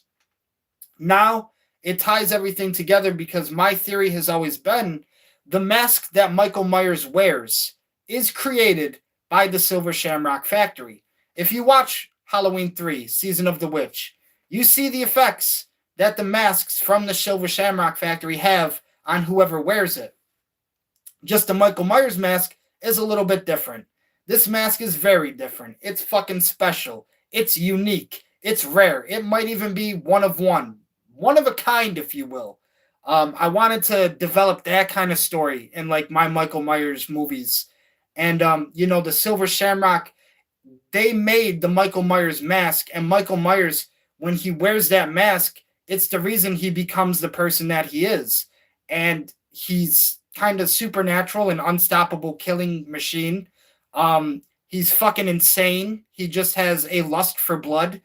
It's all of these things going on because he no longer is the person he used to be once he puts on that mask. Michael Myers also, when he wears the mask, to me, Michael Myers is the only person who should be able to wear his mask. So, for example, maybe in a Friday the 13th movie, somebody can kill Jason, put the mask on, and now they can pretend to be Jason as long as they want, right? It happened the one time with Tommy Jarvis at the end of the one Friday the 13th movie. Did he kill Jason and did he become Jason? Nobody know. Fucking Tommy Jarvis. That's another good storyline in the Friday the 13th franchise.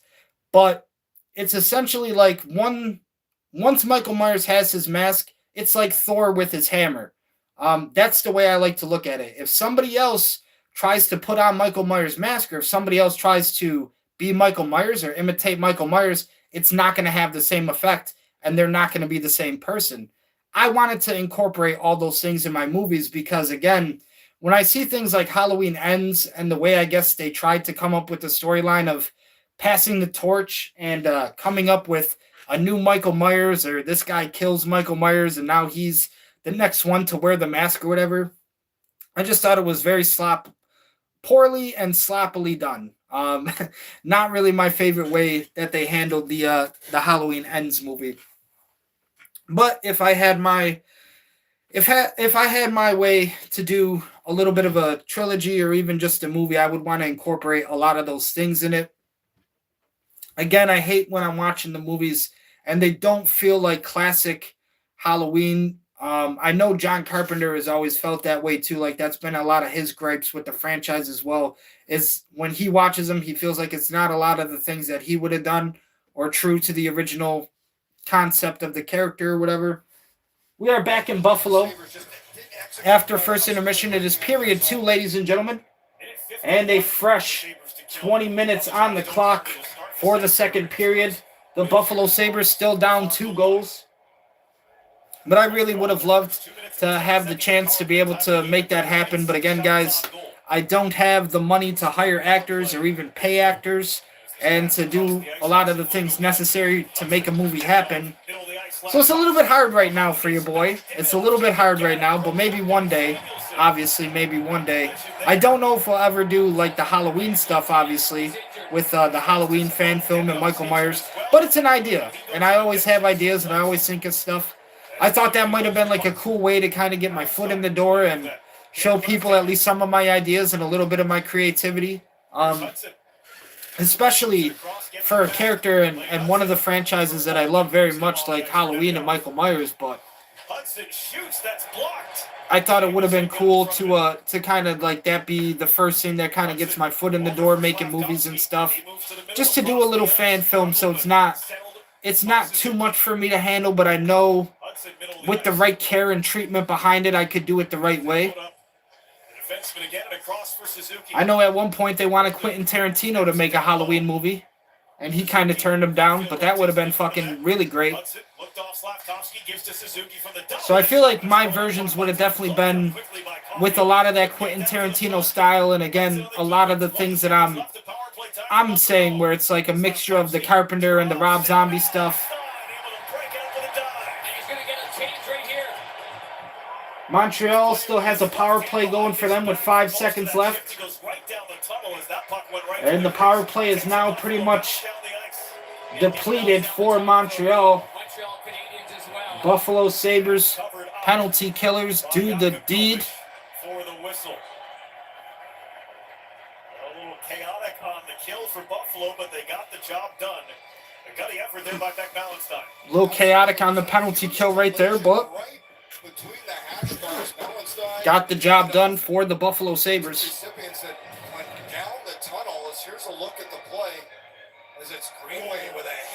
Greenway is laying down the smackdown. Greenway is definitely going to make himself a target out there on the ice. I'm getting a little bit worried for Greenway out there because I know the Canadiens are not scared to drop the gloves anytime soon. Jordan Greenway might be getting real acquainted with his dentist in the next couple weeks. Maybe even sooner than that. Maybe the next couple days. Weave his way through the first layer of Montreal Canadiens. Tuck towards Thompson. Hooking penalty here. Hooking penalty on the Canadiens. Sabres still have possession in the Canadiens' defensive zone. Sabres on the attack. Passing around the puck here. Owen Power takes a shot. That one Gets sent over the goal line now. Passes here behind the net for Alex Tuck. Tuck back to the blue line, takes a shot. Canadiens finally touch the puck, stop the play. And this penalty is on Montreal. Carrier going to the box.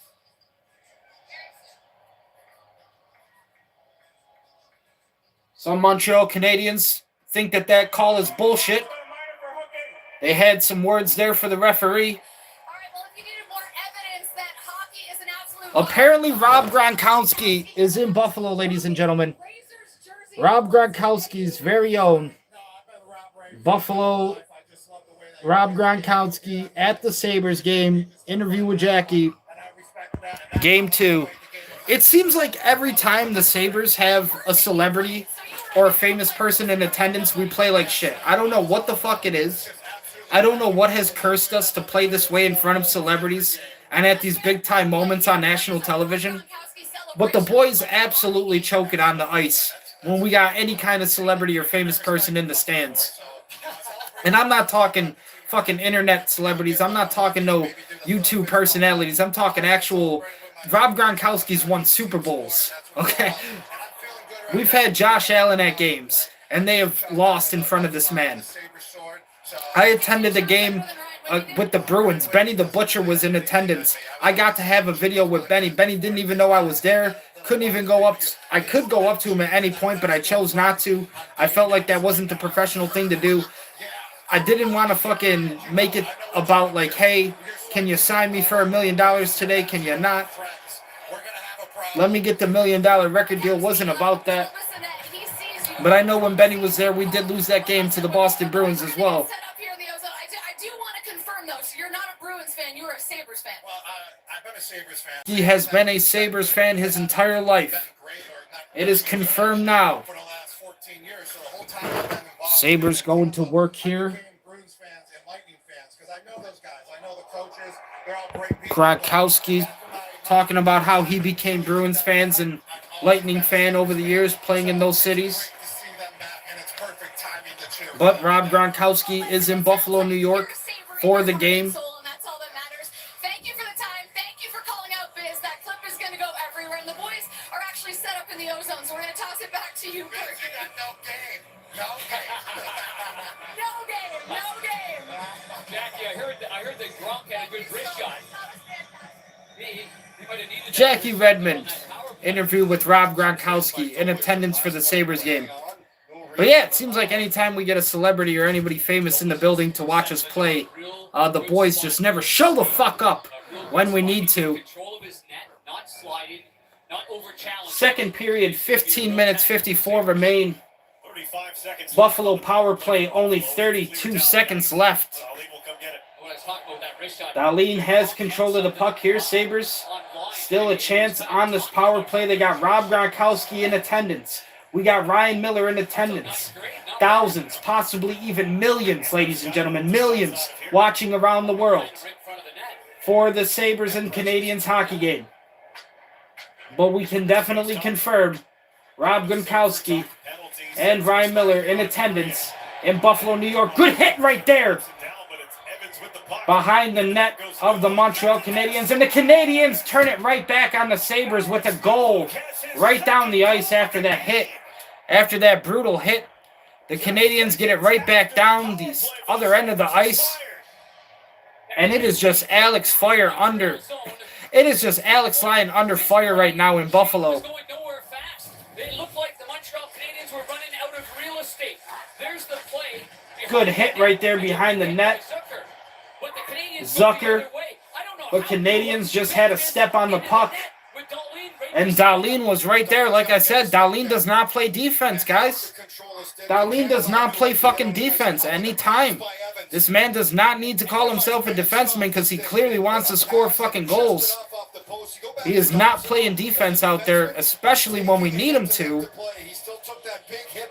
And that is the reason we need to stop calling Dahlin a captain and take the fucking C off his jersey. Moments like that just put the Sabres down another goal. When you gotta play defense, Dahlin, you can't even do that.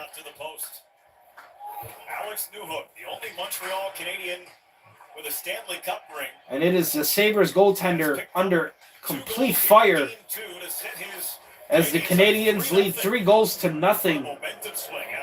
Nobody was really expecting this. The fans in Buffalo, New York have definitely been silenced. I know a lot of money spent on those tickets. That's not a TKO or a WWE problem. You can definitely complain about that. Penalty behind the play. Is that going to be Benson? And Jack. Because this is definitely not Buffalo hockey at its finest. This is not what the fans pay to watch. Or a slash. Dahlin can't even do his job out there and play defense. Boy, this game's in control for the Montreal Canadiens. Canadians don't like to call. It's another penalty on them. This time slashing on Montreal. Once again, Buffalo Sabres get another chance on the power play here. Second period, 14 minutes still left. Little over 14 minutes still left in the second. Leaves the skates off the ice right there, but then here's the end play. And it is 15 for the Canadiens, who got the step ahead on Dahlin on that last goal. A defenseman there and a goaltender there. Has to be played better. Just has to be played better, Dahlin. That is what I mean. Dahlin does not play defense, ladies and gentlemen. When you need him the most right there, he absolutely lets one go, lets one right past him. Dahlin does not fucking play defense at all. Why he calls himself a defenseman, couldn't tell you. When we need him to play defense, he does not play defense at all. And number, I think it was either 15 or 45. Beat him down the ice, beat him on the play, and put one right behind the goaltender. Well, if it wasn't bad for the Buffalo Sabres before, it certainly is now in the second period. Used to be a 2-goal game, now it's 3. The comeback has initiated and activated here for the Sabres Hockey Club. Sabres still have control here. Alex Tuck with possession, passes it. Side of the net now. Thompson passes it around. One-timer from Dahlin.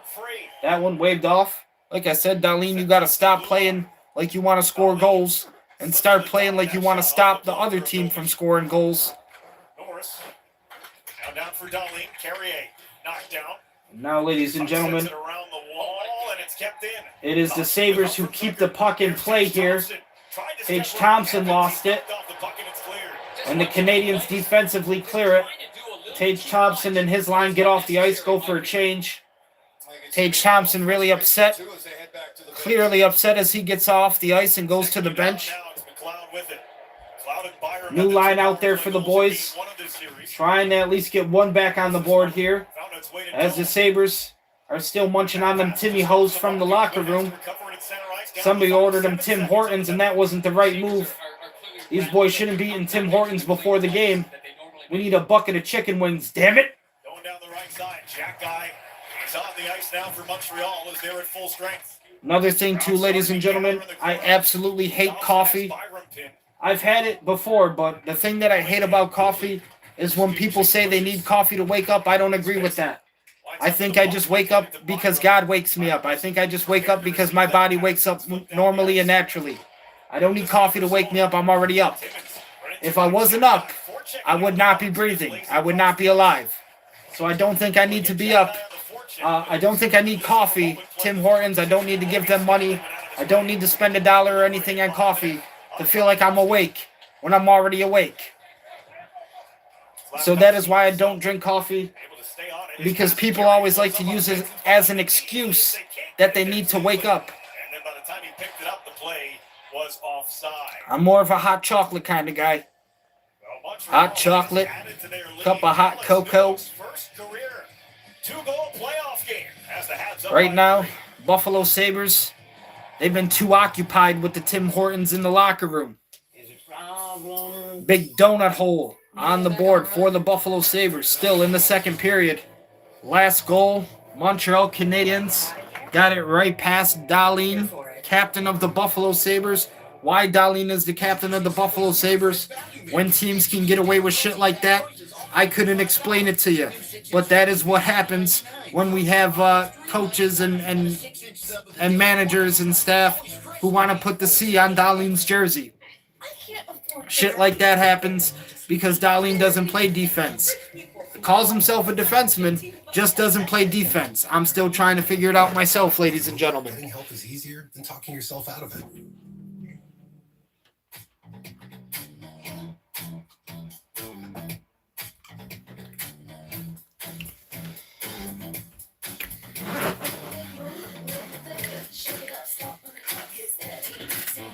I know they say Darlene, one of the top prospects right now in the NHL. He even replaced Tage Thompson in an all-star game when Tage Thompson was injured and could not play. So Darlene took his place, represented the Sabres. I should get going. Not without dessert. DoorDash is on the way. Game's about to start. But again, for me, defensively, Darlene does not impress me at all. I don't like Darlene's defensive style at all. He doesn't drop the gloves. He doesn't really lay the smack down on other teams. Why he calls himself a defenseman, like I said, still trying to figure that one out, but that's where the Sabres put him. That's where we got him.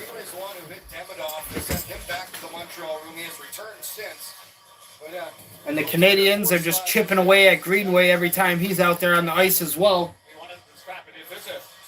And it's crazy that Greenway is also talking shit to the Canadiens as much as he is with the Sabres being down 3-0.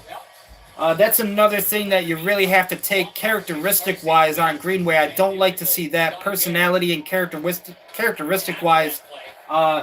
That's really shallow shit, right? That's really down low shit to see Greenway trying to talk back to the Canadiens when he's down 3 goals. You really should be less focused on talking that shit and trying to put a goal in the back of the net. Actually getting paid what you're out there to do on the ice. So the more Greenway decides to talk shit, doesn't really seem to be helping him because the Canadiens right now sitting at a perfect 3-0. Not even flinching right now when the Sabres move down the ice. And here come the Sabres on another attack, but really the Montreal Canadiens defense a lot more held down in this game too. Canadiens defense really stepped up for this game too, helping out their goalie very much here, keeping a lot of the pressure off of his hands. Now the Sabres get it back. Oh, and a bad turn away. That's going to be a penalty, most likely on Buffalo, yes. And number 23 for the Sabres take the penalty. Power play coming up for the Montreal Canadiens. 10 minutes, 24 seconds remain in the second period. Montreal was looking for a penalty. Yeah, Sean Hebert went over and pointed to the blue line that the trip was prior to the blue line and not after it, which makes a huge difference. Sure does. Penalty is on the Buffalo Sabres. Tripping penalty, 2 minutes. Here's Suzuki right here. And the trip Suzuki tried to get a breakaway going, but got tripped up by a Sabres at center ice.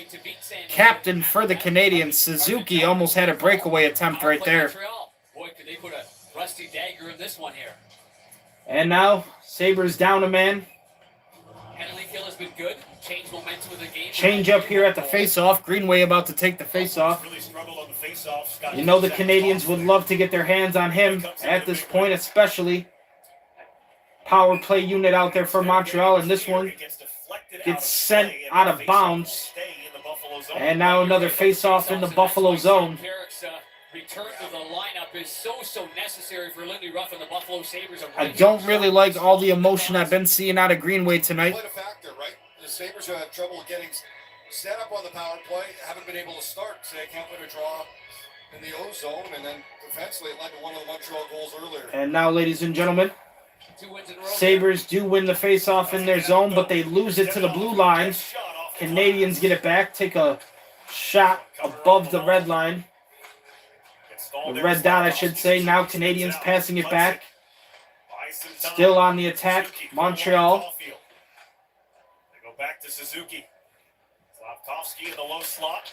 Gets the shot away, and it's blocked Good by pass dribble right there. Simmons surrounded, though, unable to clear the Good puck. little pass play right there, and the Sabres still cannot clear it. Montreal still on the power play as well. 1 minute 17 on the power play. Almost a backdoor play there for Montreal. Couldn't find it. Suzuki got himself lost there. This time his shot redirected. Sabres can't even get their stick on the fucking puck here. Sabres cannot even clear. What a terrible penalty kill unit here for the Buffalo Sabres, who have left this entire 2 minutes passing their zone. A lot of time here for the Canadiens on the attack, and they are just pepper spraying the goalie with shots. That one missed the net from the red dot.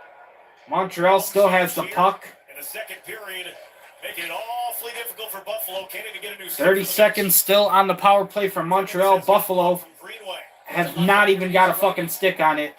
I mean, I couldn't tell you a worser fucking penalty kill unit. They let the entire 2 minute power play go in their zone. What a terrible penalty kill for Buffalo. I mean, these are the things you gotta change. These are the things you gotta change. An entire 2 minute attack here from the Canadiens, and they're still trying to put the puck in. Back to full strength. Montreal still working it. Now the Sabres trying to clear it. It goes right back to Montreal. Behind the net here in the Buffalo zone. I mean, this is crazy, chat. This is actually crazy that the Sabres are struggling this much to clear a fucking puck. Oh, good change by Montreal right now to get some fresh legs out there. Montreal is even putting out line changes while they're controlling the puck in the Sabre zone. This is not what you want to see. I mean, it is just brutal. The Canadiens are getting away with whatever they want to do here. For Valeno. Takes a whack from Byram. Noah Dobson moving to the middle of the ice. Opens up with a wrist shot that goes wide. It came near Greenway, but it And now the Sabres finally get a stick on the puck. Trying to get the red line. Instead, he put it off a player on his own bench, which will at least draw And now the Sabres do take an offsides, but it does stop the play. At least for the time right now. for the Buffalo Sabres to keep the score where it is. And you can see that last attack from the Canadiens took a toll on a lot of the Sabres, just getting off the ice exhausted.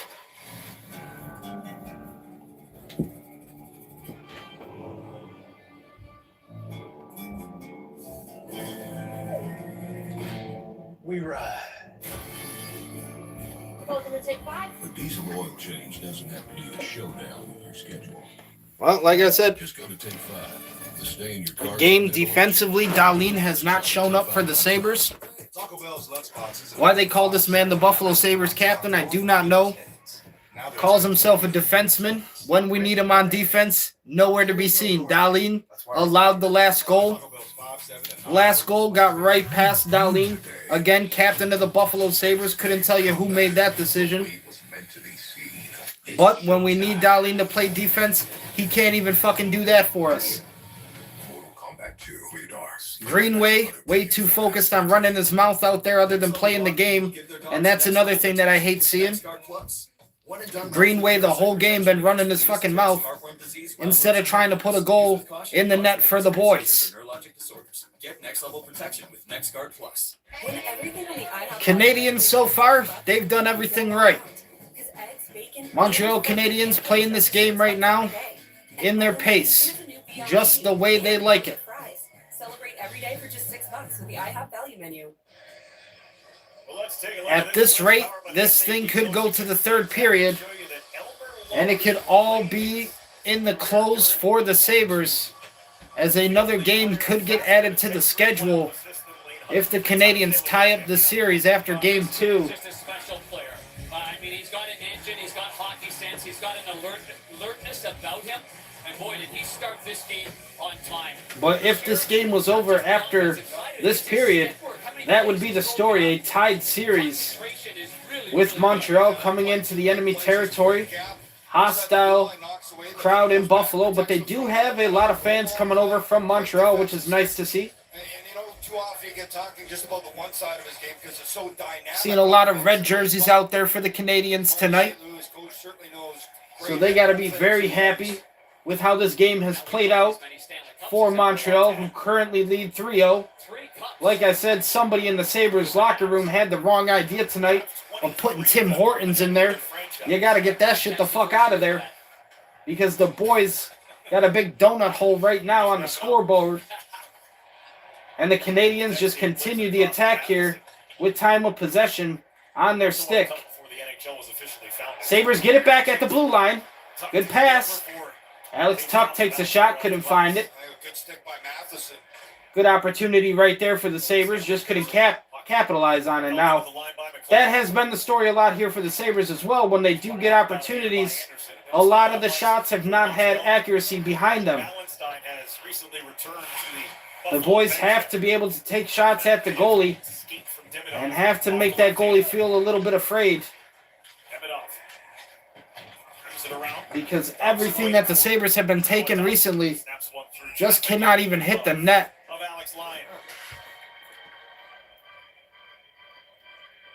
This is the first game of our double 6 minutes, 13 seconds remain in the second. TNT and HBO Max tomorrow. Could it be over? Game 4 between Carolina and Philadelphia. Following that, Game 3 is confirmed. It will happen for sure. And that will be Sunday at 7 o'clock Eastern Time, ladies and gentlemen. That game will take place in Montreal for the Canadiens. Face off here in the Sabre zone. Sabres lost the face-off. Not a big surprise there. Worst face-off percentage in the league. Buffalo Sabres cannot fucking buy a face-off if they wanted to from Terry Pegula right now. So another face-off lost in the Buffalo zone. That one definitely hurts when you're down 3 goals and your team is trying to fight back any way possible right now just to get one back with 6 minutes left in the second. Usually when there's 6 minutes left in the second, the Sabres would be thinking about, hey, let's head to the locker room, start thinking about that third, but they're going to have to play the rest of these minutes out and try to do whatever they can to make a play happen, as they can't even clear this one out of harm's way. Sabres struggling along the boards right now. Finally get some sticks down. That puck hits a Canadian player down low. Now the Canadiens get it back. Canadiens on the attack in the Buffalo defensive zone now. Puck behind the net. Gets sent back to the blue line here for the Canadiens. Shot on net, that one. Rebound for Buffalo. Buffalo trying to get it past center ice, but just a problem for the Sabres even doing that. Now it seems like this is an offsides call for the Canadiens. 4 was still on the ice when he got involved with the play. Xander Alfonso, the linesman, who was right there. Too many men on the ice. So it is a offensive minor, I think, for Montreal. Playoffs on TNT Sports are presented by Geico. They got the blue and gold lights on the electric tower. Right down there, like I said, right in that theater district.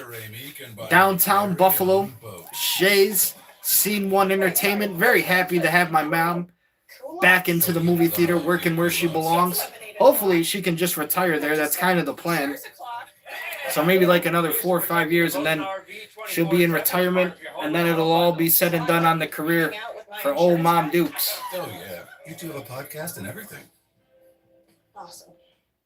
We do have the blue lights on as well tonight. Friday Night SmackDown, ladies and gentlemen.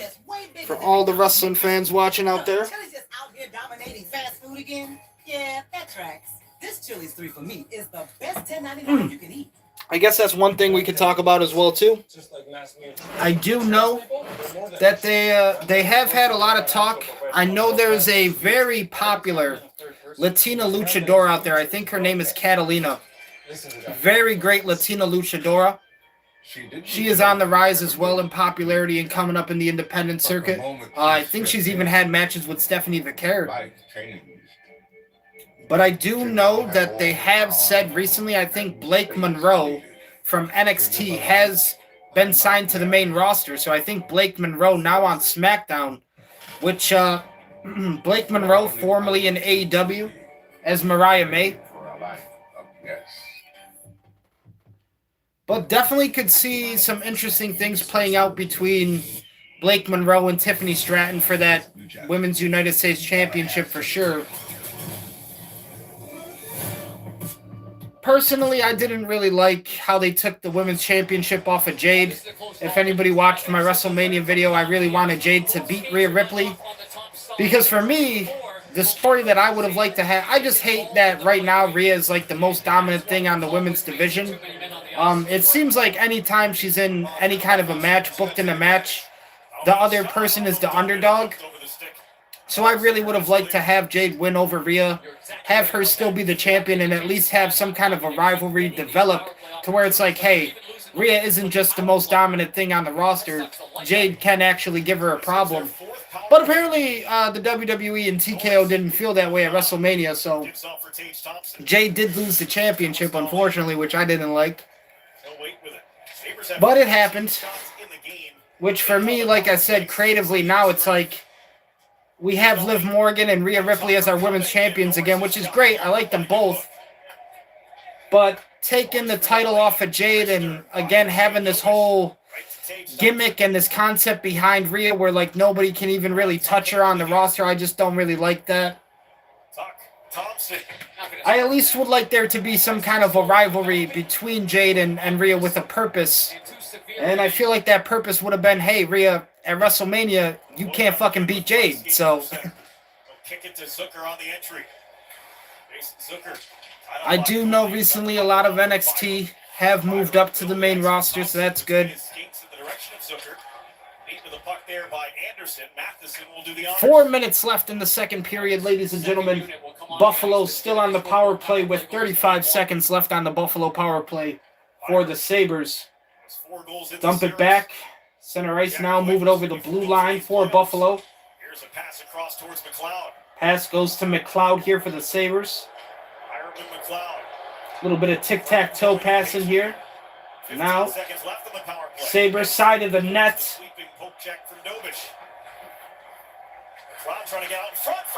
They pronounce it Dobish. I think the Canadiens goaltender defender, it's pronounced Dobish. A little bit of French Canadian name right there, eh? Dobish. Because it definitely doesn't look like it's spelled like that, but it is how it's pronounced. A lot of French Canadian baddies over there in Montreal. Shout out to the French Canadian baddies coming out for this game 2 tonight in Buffalo. And now it's getting a little scrappy dude down there in front of the net after some players got shoved down to the ice. And now we got some dog piles ensuing down there. Couple dog piles, little scrappy dude down there between the boys. Benson is down. He's holding his head. Benson's still down. That might be a concussion on Benson, who's not even attempted to get off the ice yet. That's going to fire things up a little bit as it's Stanley and Gooley who are being brought to the penalty box. We'll see who else. And Benson still wants to drop the gloves. He's not happy about what happened to him. Benson got up, though, like he had a little bit of a concussion, like he was stumbling a little bit. He definitely took some time to get off the ice there. Of course, we got Darlene out there, but his bitch ass ain't dropping the gloves anytime soon. I can guarantee that. And prime example right there, Benson goes down. Maybe even suffered a fucking concussion, who knows. Took his time to get off the ice. Darlene does absolutely nothing about it, doesn't drop the gloves, doesn't fight anybody. And again, that's your captain right there for the Buffalo Sabres. So Benson, somebody that's actually been doing something for us here in the playoffs, big difference maker in some of these games, got hit up real bad right there, took a bad hit. took some time to get up. Maybe even took a little concussion right there.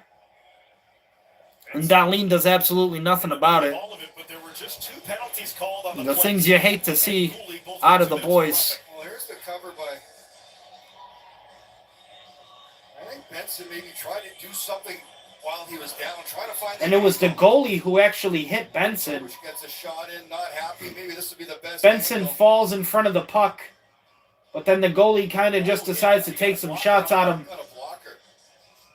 Along with number 8 for the Montreal Canadiens. But it was really Dobish who was taking some shots on Benson right there. Not penalized. The two guys that were off camera there. So no penalties called, but it is 4-on-4 for the next 2 minutes. And there is 2 minutes 40 seconds remaining in the second. So for the next 2 minutes, we got 4-on-4 hockey. Both teams at a disadvantage after that scrum. No fights though, no gloves dropped, which you kind of hate to see. Like I said, Duane not a leading captain, if I had to say so. Not a captain who leads the right way.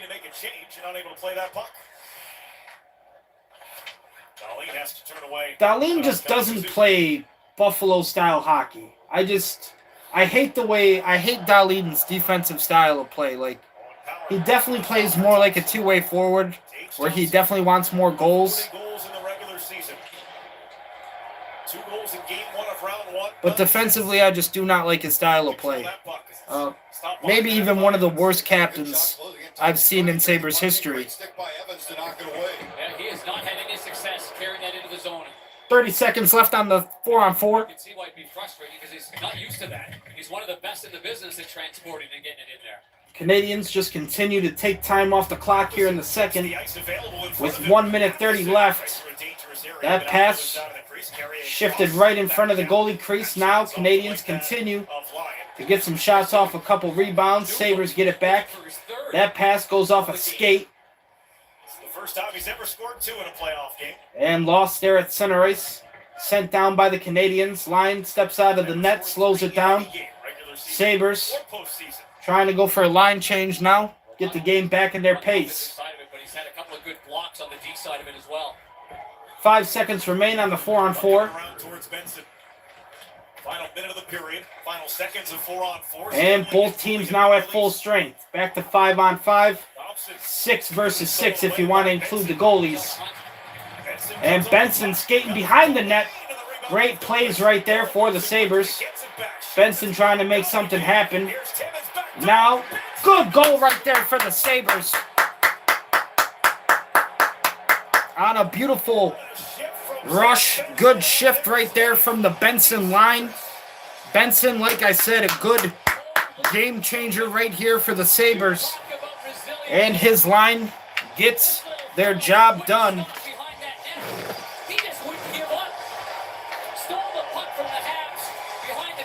Benson steals the puck.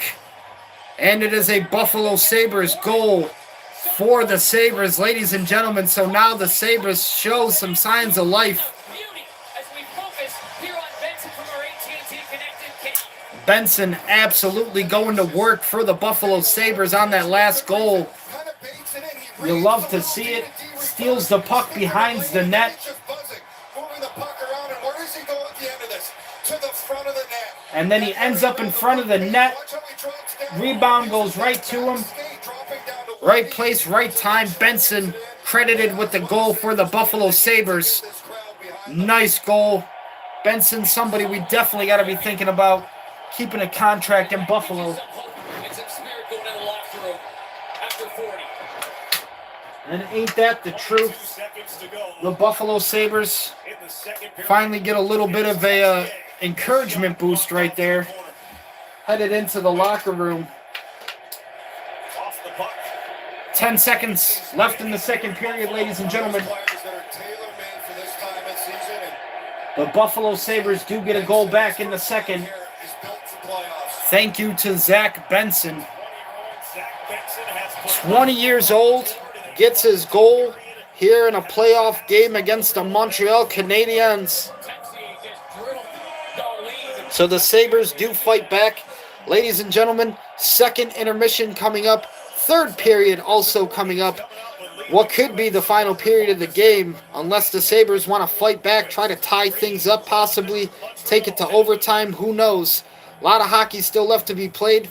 Third period coming up soon. Second intermission still to come. Ladies and gentlemen, we are about to take a commercial break. I will be right back. Only on NHL YouTube. Like us, you might be suffering from moderate to severe obstructive sleep apnea, or OSA. We are the undiagnosed. We've been told we snore at night and gasp for air.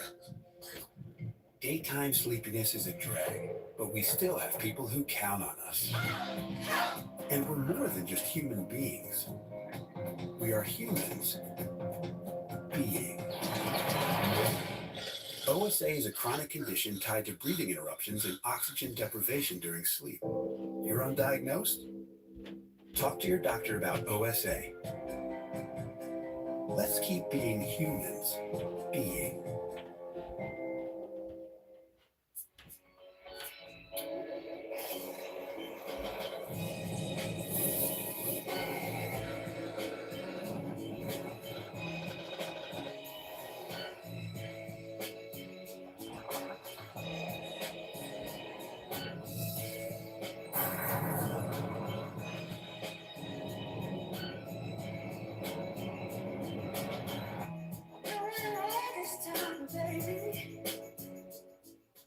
Geico helps tailor your coverage to fit your business and bottom line.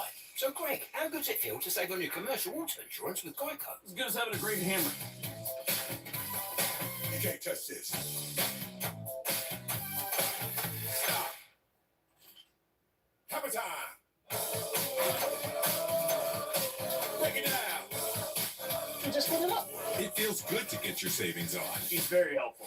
It feels good to Geico. Can't touch this.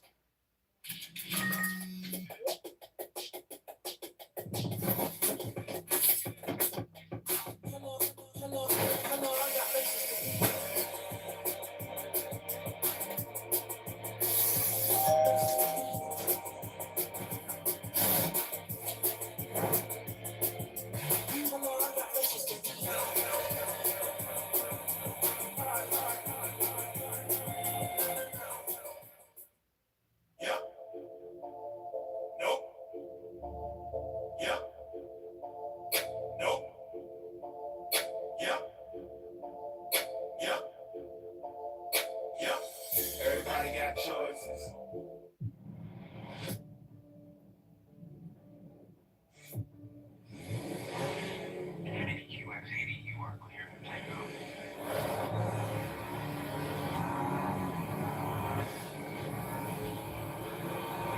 Why go commercial when you can have all the comforts of private? The Infinity QX80. A most luxurious way to travel. Tomorrow's one situation or two. That deserves a toast. Yes, I'll order some drinks on DoorDash. Game's about to start. Stay for the game. Stay for coffee. I'm never leaving, am I? At Farmers, we know compromises can be compromising. You can stop this? Yeah, even had a few screws left over. Is it supposed to sound like that? Cutting corners can leave you drowning in regret. If it's important, Okay. it's not worth compromising. I am back. That's why with Farmers, you can get We are back for the live stream. Took a second to go upstairs, turn on the Sabres light in the kitchen window. Had a chat with Mom. And we are back. So it looks like we are just getting ready here for the second intermission. Soon to be coming up the third period here between the Canadiens and the Sabres for Game 2 in Buffalo. It's a Discover Intermission report. Canadiens leading it. And at least in that last period, the Buffalo Sabres got one back. So the Sabres finally on the board with 1-3. As they head into the third period, and who else? Zach Benson putting in the work, going to the tough places. Zach Benson. able to get a little bit of payback there against the Canadiens goalie after the Canadiens goalie decided to get a little handsy down there, a little scrappy do with Benson. Benson didn't like that very much. I mean, who else do you expect to rise? Benson said, "Do your job, goalie. You don't throw hands. You protect the net." He was on his toes. He was jumping. I never liked so Benson had to tell the goalie do his job. Krebs gets a speed wobble going because of new hooks. Aggressive forecheck. But some good payback right there for Benson after getting a little bit of roughhousing from the Montreal Canadiens goalie. New hook deflects it past the netminder, and then he's feeling himself at this point, boys. One thing that I would like to say recently, guys, back in the day growing up with Epic, I used to play Epic games, not so much anymore because I don't really care for Fortnite or anything. But growing up, Epic used to create a game series called Unreal Tournament. Unreal Tournament 3 was one of the first competitive games that I actually played. I wish that Epic was still making games like the Unreal Tournament series. But now they're just way more, ahead of themselves with Fortnite and everything, so they could care less. But the reason it's something to say is because the Unreal Engine is usually what most modern day video games run on. The engine is Unreal. So it's either some version of Unreal. I really like when games actually decide to use the Frostbite engine, which I think is specifically for EA Sports, or I know it's specifically for Battlefield, that's for sure. So I do know that every Battlefield game usually has the Frostbite engine equipped with it. But that's one of my favorite engines, Frostbite. Call of Duty is basically just a version of Quake. It's the Quake tournament engine, or the id engine, I should say, id Software and their engine. So it's the id engine that was basically like original Call of Duty. Everything that we know from like Call of Duty 2, Call of Duty 3, 4, World at War, Black Ops, every versions of those games were basically just a version of the id engine. My brother Tom currently is trying to get hired by Bethesda. It's a little hard because, Bethesda is one of them game developers that are like right at the top, but he has done some work for like smaller teams of Bethesda and id in the past. So my brother is like trying to really do his thing with like game developing and stuff as well. So shout out to Tom. But when I think about like the id engine and stuff, and the reason I bring it up with the id engine and Frostbite engine, two of my all-time favorites, I was thinking about like how they run and how their games in the past run on like these certain engines. And that's why I started thinking more about like the parental advisory sticker for my music, and not including that so much more on like the artwork or anything like the covers for any of my music projects.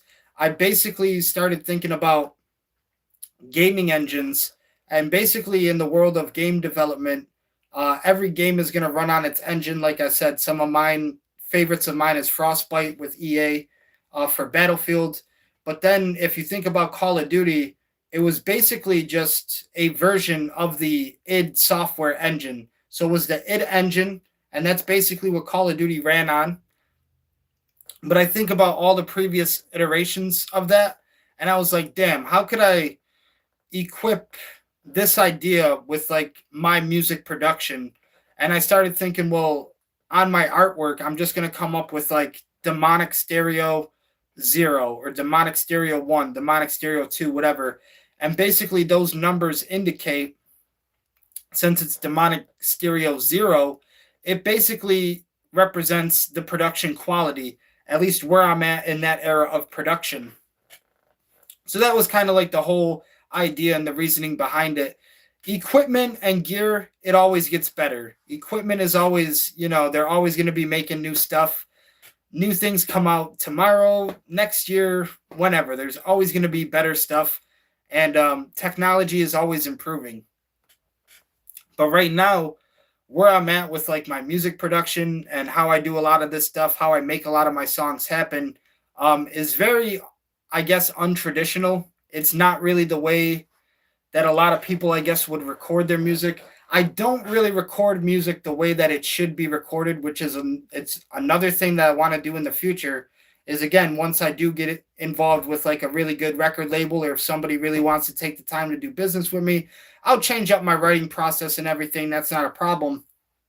The way that I record music right now is very unconventional. I think to the way that a lot of other artists would actually go about recording their songs. Again, for me, I have to do a lot of things with what I have available. The budget that I have is not that expensive. It's not luxurious, or it's really just, me in my bedroom with an Android cell phone. I got a Lenovo laptop, which is a couple $100, and I got a little bit of a sound system here, which I use as well for like effects and stuff. But really, it's so unconventional from like what people are used to doing in a recording studio that I think it would baffle them or really take them by surprise. How I record a lot of these songs, which is something that I've kind of wanted to do, where I just kind of show you guys videos of how I come up with some of these songs, or the ideas, or just the recording process behind them. But for me, Demonic Stereo Zero represents the production quality. And again, it's me just kind of working with what I have available with my resources right now. Again, all these things can change in the future. So that's kind of why I'm not too concerned about it. We could head ashore for a bit of R&R. The quality of your music, it can always get better, and you can always improve it. Like me, when I think about the production quality, at least for my music, I know that I can always make it better. Right now, it's not exactly what I want it to be, even in like my studio demos and everything. Like a lot of the songs that I make, it's hard because I feel like I'll put something out, and if it's not what I want it to be, like if it's not exactly what I had hoped for or what I wanted the song to be, I'll kind of just like ignore it, or I won't really like pay any mind to it again. But I always know that I can improve on my mistakes, and I can, at least if I didn't like something, I won't do it again. And that's kind of what I'll tell myself. One of the things that has been really hard too, obviously, when we talk about mental health and when we talk about, taking care of yourself and everything, I've talked about how I have, let myself go in the past with the depression and everything. And I've not really cared about my appearance and taking care of myself maybe the right way. So with my teeth, it's like a lot of the times I found myself not really being able to communicate or make music the same way that I did growing up when I had the teeth of a fucking 12-year-old, of a 16-year-old, so it's been very difficult. It's been a challenge for me because not only am I always in pain, so not only am I always in pain when I'm trying to record and when I'm, rapping and doing a lot of these songs, not only am I in pain, but it doesn't sound the same to me a lot of the times because I've lost a lot of my ability to, I think, communicate or just say certain things the way that I used to. There was one time when I was working at the Sabres arena, and this kind of has to go into it. One of the girls there that was working at the arena asked me, because I showed her my music and I told her that I make music and everything. She asked me, what is the main difference that I see from the music that I make now compared to the music that I made when I was, elementary school, high school. We're talking 10, 12 years ago, 2012, 2013. I think when I was first growing up, when I first wanted to be a music artist, when I first wanted to do rapping and be a lyricist and everything, I really tried to write songs as lyrical and complex as I could. Like just tried to come up with the most technical, lyrical, complex shit that was like, the most that I could put down on a piece of paper. And I started to realize over time, like, that doesn't really matter.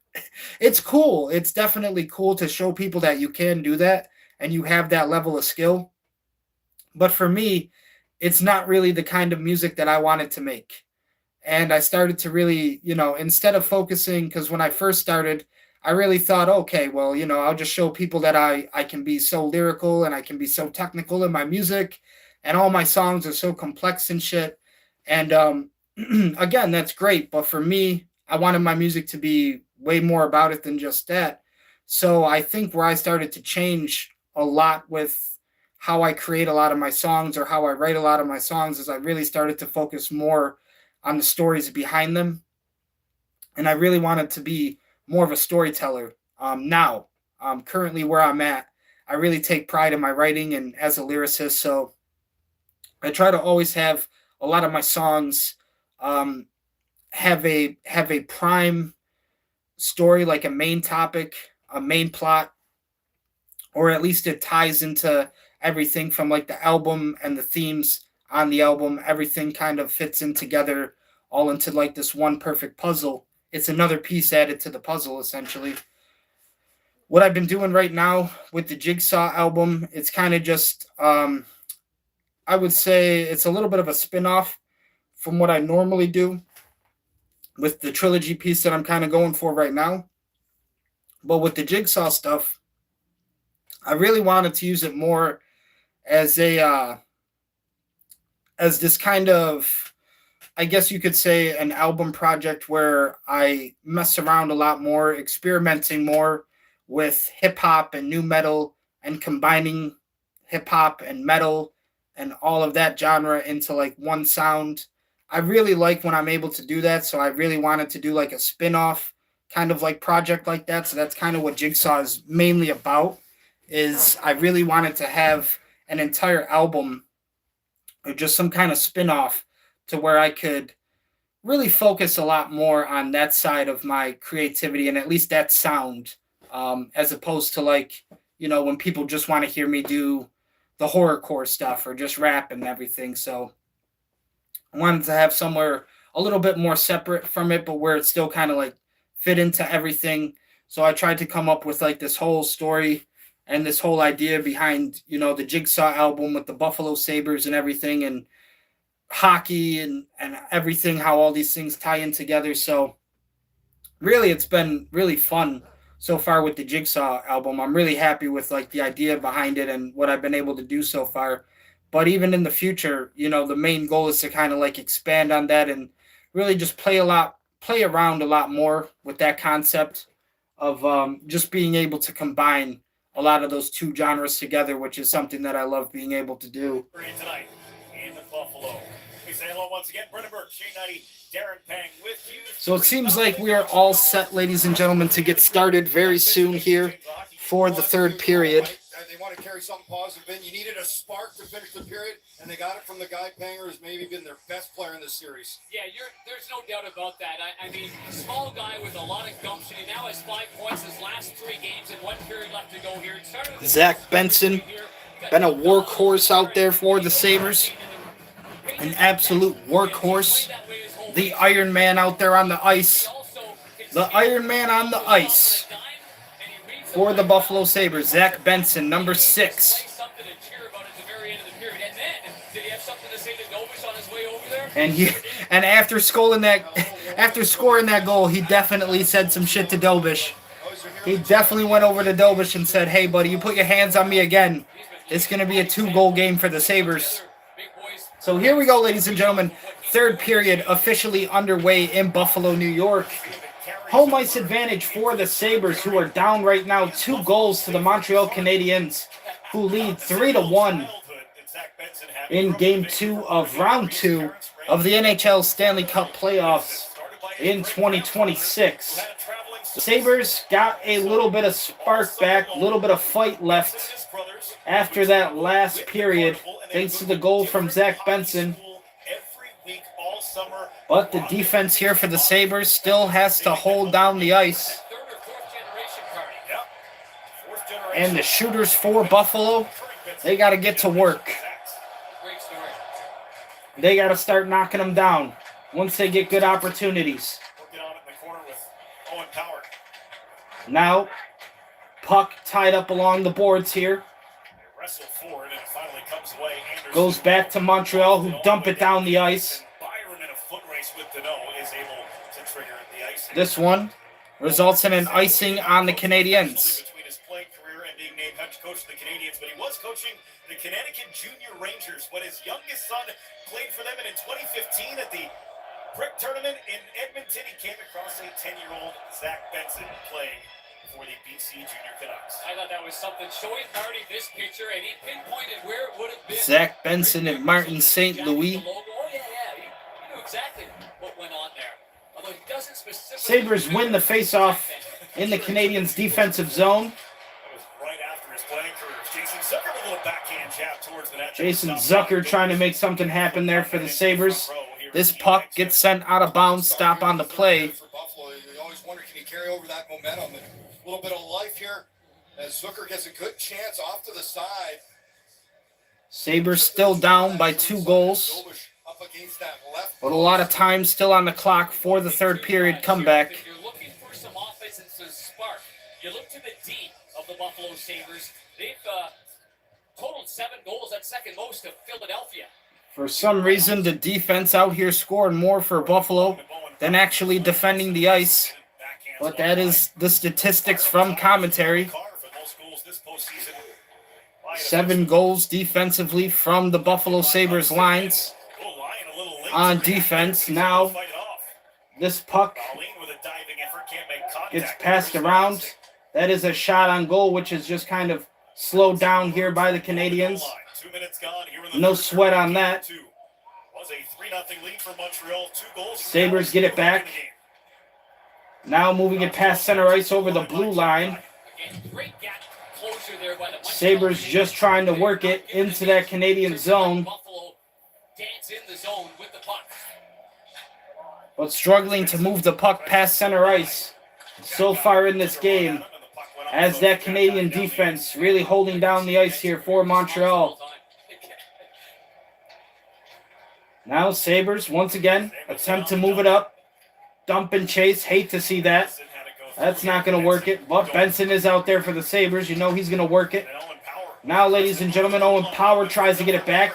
Sabres taking some shots here. But the puck is lost at the blue line. Back with it now for Buffalo. Sabres skate back to their zone with it. Passing it around now. Good pass there. Pass center.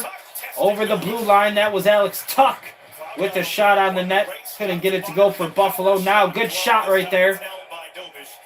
But it is Dobish freezing up the biscuit. 16 minutes, 54 seconds left in the third period, ladies and gentlemen. Sabres versus Canadiens, Game 2, Round 2 of the 2026 NHL Stanley Cup playoffs. Thank you so much for hanging out with me tonight, checking out the channel. I know these are some long videos. Current goal right now for myself and my channel, hit 300 subscribers. So again, thank you to anybody out there who has showed their support and contributed to that.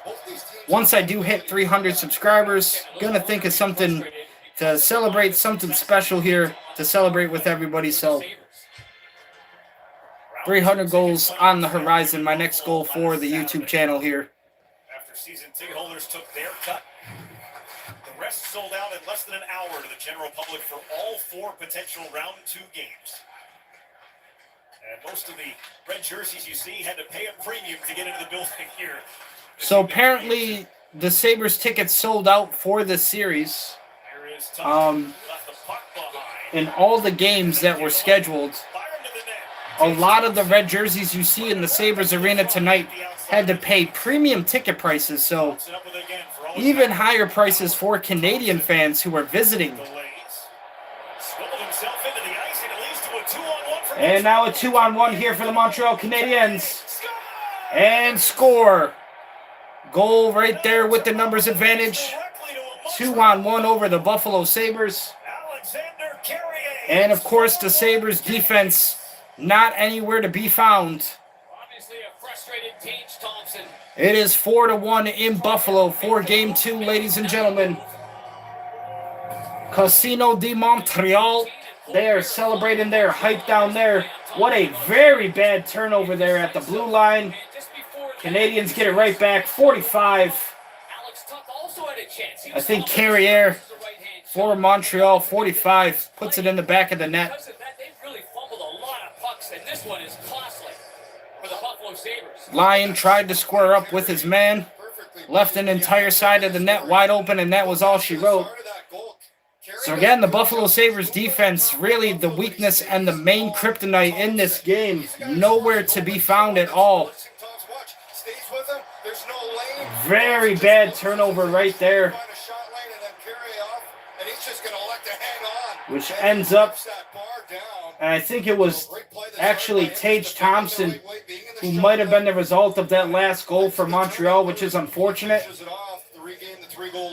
Tage Thompson definitely kicking himself right now after that last pickpocket, which led to the goal for Montreal. But again, the defense that we did have down there, just not hitting anybody, not doing their job defensively to take the puck off of the stick from the Canadiens offense. 2-on-1 leads to the goal, and now, ladies and gentlemen, it is 4-1 in Buffalo. So they said those fans from Montreal had to pay premium ticket prices just to watch this game at the arena. Hopefully it's worth it for the Canadian fans right now, whatever those prices were. They paid more than Sabres fans in attendance, so I'm sure Canadiens fans happy right now, not complaining too much about ticket prices since the Canadiens do lead this game. 3 goals right now. It's going to take a lot for the Sabres to come back in the third. Sabres have to worry about playing defense, and not only that, getting their shooters out there and having the shooters do what they do best. Face off here in the Sabres defensive zone, and no surprise, loss to the Montreal Canadiens.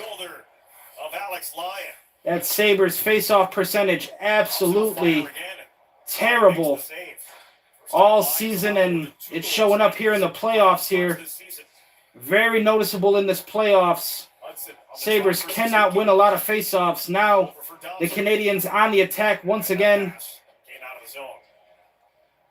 All the time on possession for Montreal right now. There is 14 minutes and 50 seconds remaining in the third period. Canadiens 4 to the Sabres 1. It is a 3-goal game here. Canadiens leading with 3 goals. 4-1. Buffalo now moving the puck over the blue line. Buffalo shot on net. That one goes out of play. Krebs took the last shot for Buffalo. You faced a little adversity in that first round against the Boston Bruins, and now you've got a team that you knew weren't going to go away. Both teams had a tough first round. Sabres defeated the Boston Bruins. Canadiens defeated the Tampa Bay Lightning. Led to this matchup here in the second round. And it only gets harder from here, ladies and gentlemen. It's not going to get very much easier. That is kind of what the playoffs are all about. Each round is going to be harder than the last. Broken stick right there from a Canadiens player. Leads to a turnover here now. Buffalo dump and chase. Hate to see it at this point in the game. That's definitely not the strategy that you want to see this late in the game with 14 minutes left. Canadiens skated past the blue line, and they turn it over. Sabres now passing it around in their defensive zone. Sabres behind the net with the puck. Now, pass it down over the blue line. It's Benson with the puck. Good move there for Benson. Tried to make a play happen, just couldn't finish it. Some stuff happening down low in front of the net. Nobody there for the rebound. Sabres still taking some shots.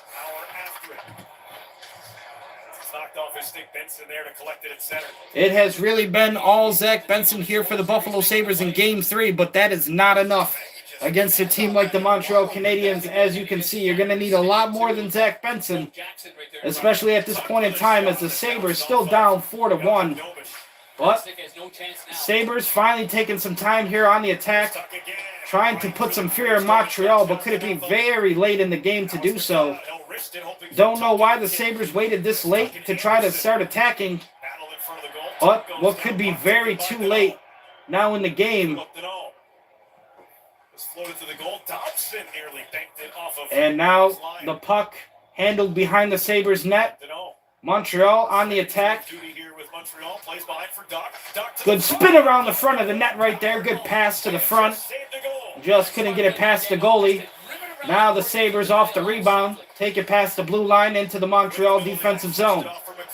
Sabres on the attack here. That's a turnover. Bad pass from the Sabres. That gets cut off by the Montreal Canadiens.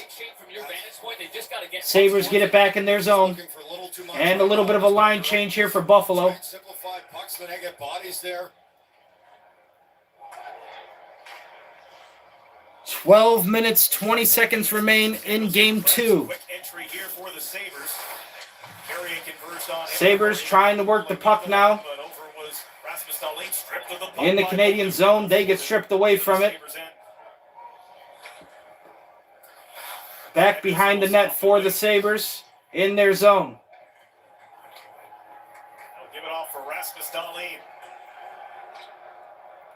A line for the Sabres has to find a way to change things in this game around.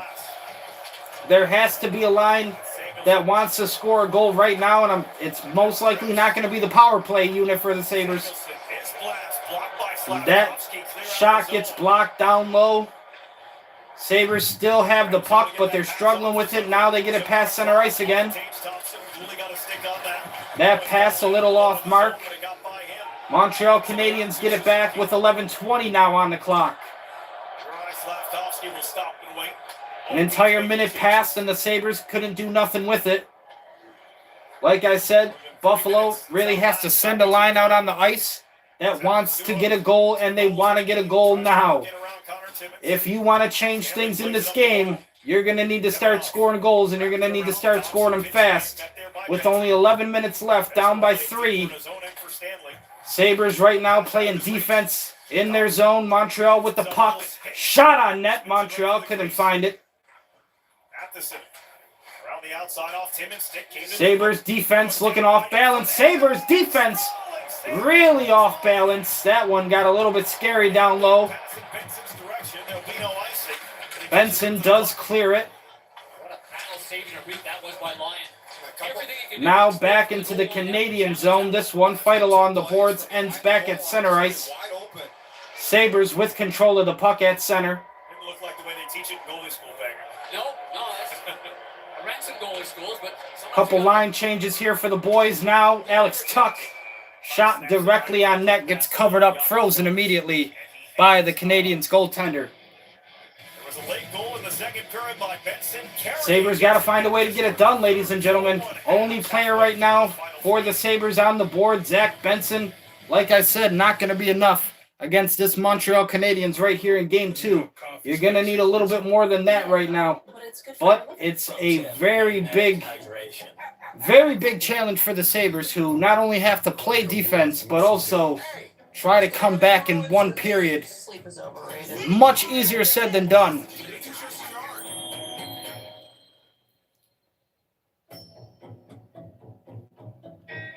But I've been thinking recently, guys, of some new video ideas and stuff to upload to the channel. So look out for some new video ideas. Like I said, I would like to show a little bit more videos of when I make songs, at least the recording process, or like the behind the scenes of coming up with the songs, because I feel like my recording process is very unconventional as opposed to a lot of like mainstream or popular artists that are signed right now. The recording process is just entirely different. All the things that I have to use are very low budget and just the things that I have accessible. But one of the things that really like makes the difference for me is like, usually, like I said, I'm always in pain with having to record music. Sometimes it feels like I'm a bit like Darth Vader. Like I feel a bit like Anakin, how he had to change his fighting style when he became Darth Vader. Over the years, it's always a painful attempt to try to put music out, but I do it as consistently and as frequently as I can.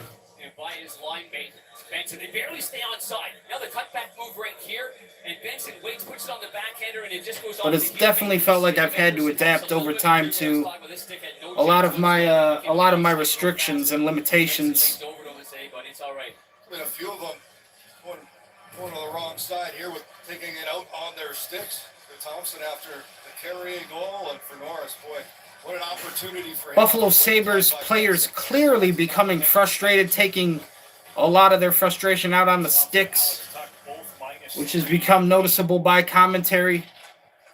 Sabres not happy here in Buffalo, down 3 goals in Game 2. Right now, ladies and gentlemen, current score 4-1 Montreal lead over the Buffalo Sabres. 10 minutes left in the third period. 36 seconds into this game. Really look back. Sabres at this rate are going to need to find a goal every 3 minutes. But I would like to show people a lot of my recording process with music and everything. Good hit right there from the Canadiens. Sabres still have possession on the puck. I really just feel like not only is my recording process very different, but like I said, over the years, I've really had to become immune, or just I've had to become very much used to a lot of the pain with my mouth. And because my teeth are not in the best condition anymore, like I said, it's affected the way that I pronounce a lot of stuff, communicate a lot of my lyrics. I feel like because my teeth are so bad, it's forced me to work around a lot of my limitations and restrictions. Like I said, at times I really feel like Darth Vader when Anakin is just, cut away and he becomes Darth Vader. He really has to create an entire new fighting style, an entire new way of really of shifting his strategy whenever he wants to be effective. That's kind of what it's been like for me, because every time I try to make music, I am just in pain, which kind of sucks.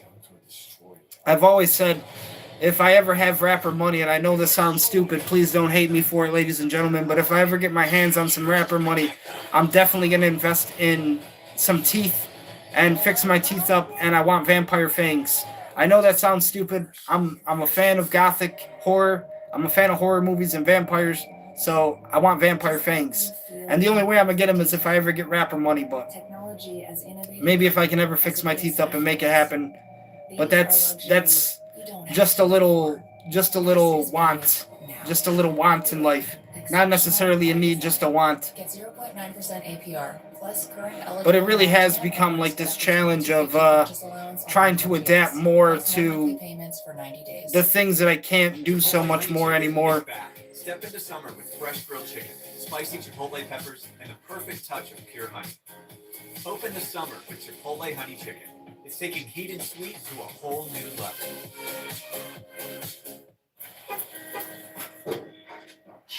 I would say the Buffalo Sabres at this rate are going to need to find a goal every 3 minutes if they want to stay in this game and potentially tie this thing up, take it to overtime. Right now, it is improbable, but it's not impossible. The next game coming up after the Sabres and Canadiens tonight, it is the Vegas Golden Knights and the Anaheim Ducks. Everybody shout out over there on the West Coast watching the Ducks and the Golden Knights later tonight. That game happening after this one in the playoffs. Of course, we will stop streaming after this game. So thank you to everybody out there checking out the channel, hanging out with me tonight. Definitely means a lot. Tage Thompson out there on the faceoff for the Sabres, and he does win it. So the Sabres with a faceoff win in the Canadiens' defensive zone. Need to try to do something greasy even. I need to see some real greaseball shit out of the Sabres here if they want to stay in this game. Because with only 8 minutes left in the third, the boys right now do not have a lot of body energy in them. It looks like a lot of body language has been defeated from the Sabres. So with 8 minutes left, the Sabres could be thinking of just, hey, we want a game 3. We want to start fresh. Please get us off the ice, coach. Tage Thompson lost the faceoff in the Canadian zone. This puck sent all the way back down the ice. Sabres end up with it.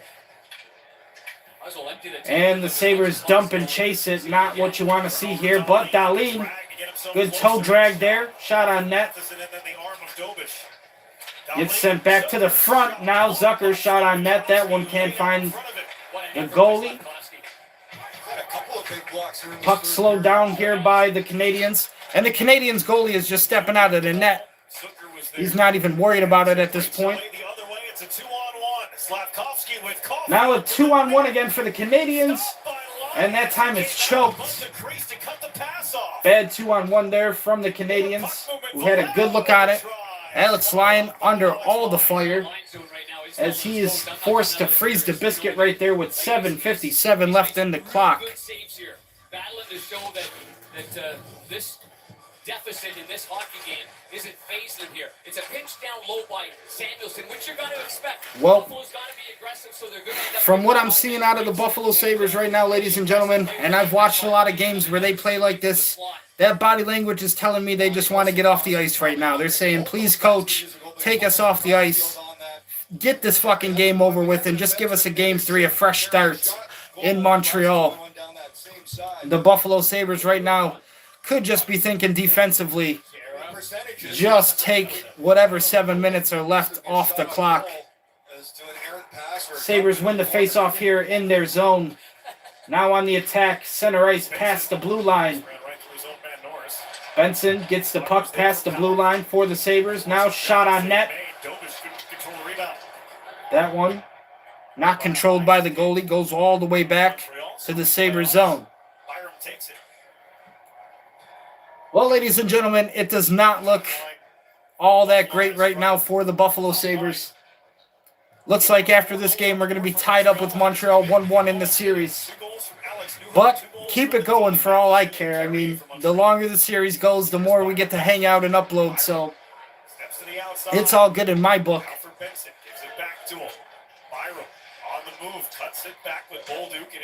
Good cutback right there from Byron, who keeps control of the puck on the dribble. Now, Sabres lose the puck after that pass. Fans don't like to see that. A lot of wasted opportunities here by the Buffalo Sabres as time is just ticking away in the third. And the fans are absolutely letting them know about it. That is the one thing about fans in Buffalo. If they don't like something, they will absolutely tell you. So, a lot of wasted opportunities here in the final minutes of the game for the Buffalo Sabres. Fans not happy. But those fans from Montreal that paid those premium ticket prices, they got to be pretty happy right now as their Canadiens lead this game with 3 goals. 4-1 currently in the third period for Game 2. It was that third one. Bump right on the butt. Byram will sit and the power play unit will Byram in the box for the Buffalo Sabres. So it is a Montreal power play, and that absolutely cuts deep here in the Saber-Tooth Tiger as the Sabres just trying to gasp for air in this third period. Now they suffer a power play. So Sabres send out the penalty killers. Montreal on the power play with 1:45 left and 6:35 left in the third period. So plenty of time for Montreal to create something off of this power play opportunity. Good passes here for Montreal. And again, the penalty kill unit for the Sabres have not been impressive at all. Earlier in this game, I seen an entire 2 minutes, and it looks like that one hit the bar, just couldn't find the back of the net for the Canadiens. Like I said earlier, Sabres gave up a whole 2-minute power play in their own defensive zone, so that is not going to win you games anytime soon at all. Now Buffalo gets the puck back at center ice. Montreal still on the power play. Little under a minute, 50 seconds left on the power play as Buffalo trying to make something happen here with the man short on the ice. Buffalo playing keep away with Montreal. Good pass up here. But of course, that one defensively, not too much of a problem for the Canadiens who keep it under control. And the Sabres end up with it in their defensive zone. Now, 20 seconds left on the Montreal Canadiens power play. Canadiens pass it behind the net. 5 minutes left in the third. Dumped around the back of line with 5 minutes to go here in the third. 5 seconds now remaining on the Byram penalty as that puck bounces out. With only 5 minutes left, Benson is down there, gets to the puck. Tried to wrap it around defensively. The Canadiens just wreck him down low on the boards. Benson tried to do the wraparound goal. Canadiens seen it coming from a mile away. 4.5 to go. Look out, that one hits. With only 4:33 remaining on the clock for the third period, the Sabres would have to find a goal in the next 3 minutes. So a goal each minute, which again, easier said than done in the National Hockey League. Only about 4:33 left in the game, ladies and gentlemen. The Sabres would need to get a goal every minute, it seems like, if they want to stay in the game. It is improbable, but it's not impossible. All from the 2025 Kelly Blue Book Best Performance Brand. Buy online, reserve from select dealers, or hurry into your local Honda dealer today. John Cena, spokesman for Honda. I know John Cena loves his Hondas. But at this rate, ladies and gentlemen, Sabres would need to find a goal every minute in the remainder of this game. Christmas Day 1987. A young LeBron Easier said than done right now from the body language on the ice. I can tell the boys just want to get this thing over with, take them to a Game 3, fresh start in Montreal. But it definitely looks like right now we can confirm another game will be added to the schedule. Could the series end in Buffalo? That's still obviously, in question. This is Body Armor. Real hydration with electrolytes. No artificial dyes and coconut water. But right now, Canadiens control Game 2. Choose better. And if they end up winning it at the end, they will have added another game in the series on the schedule.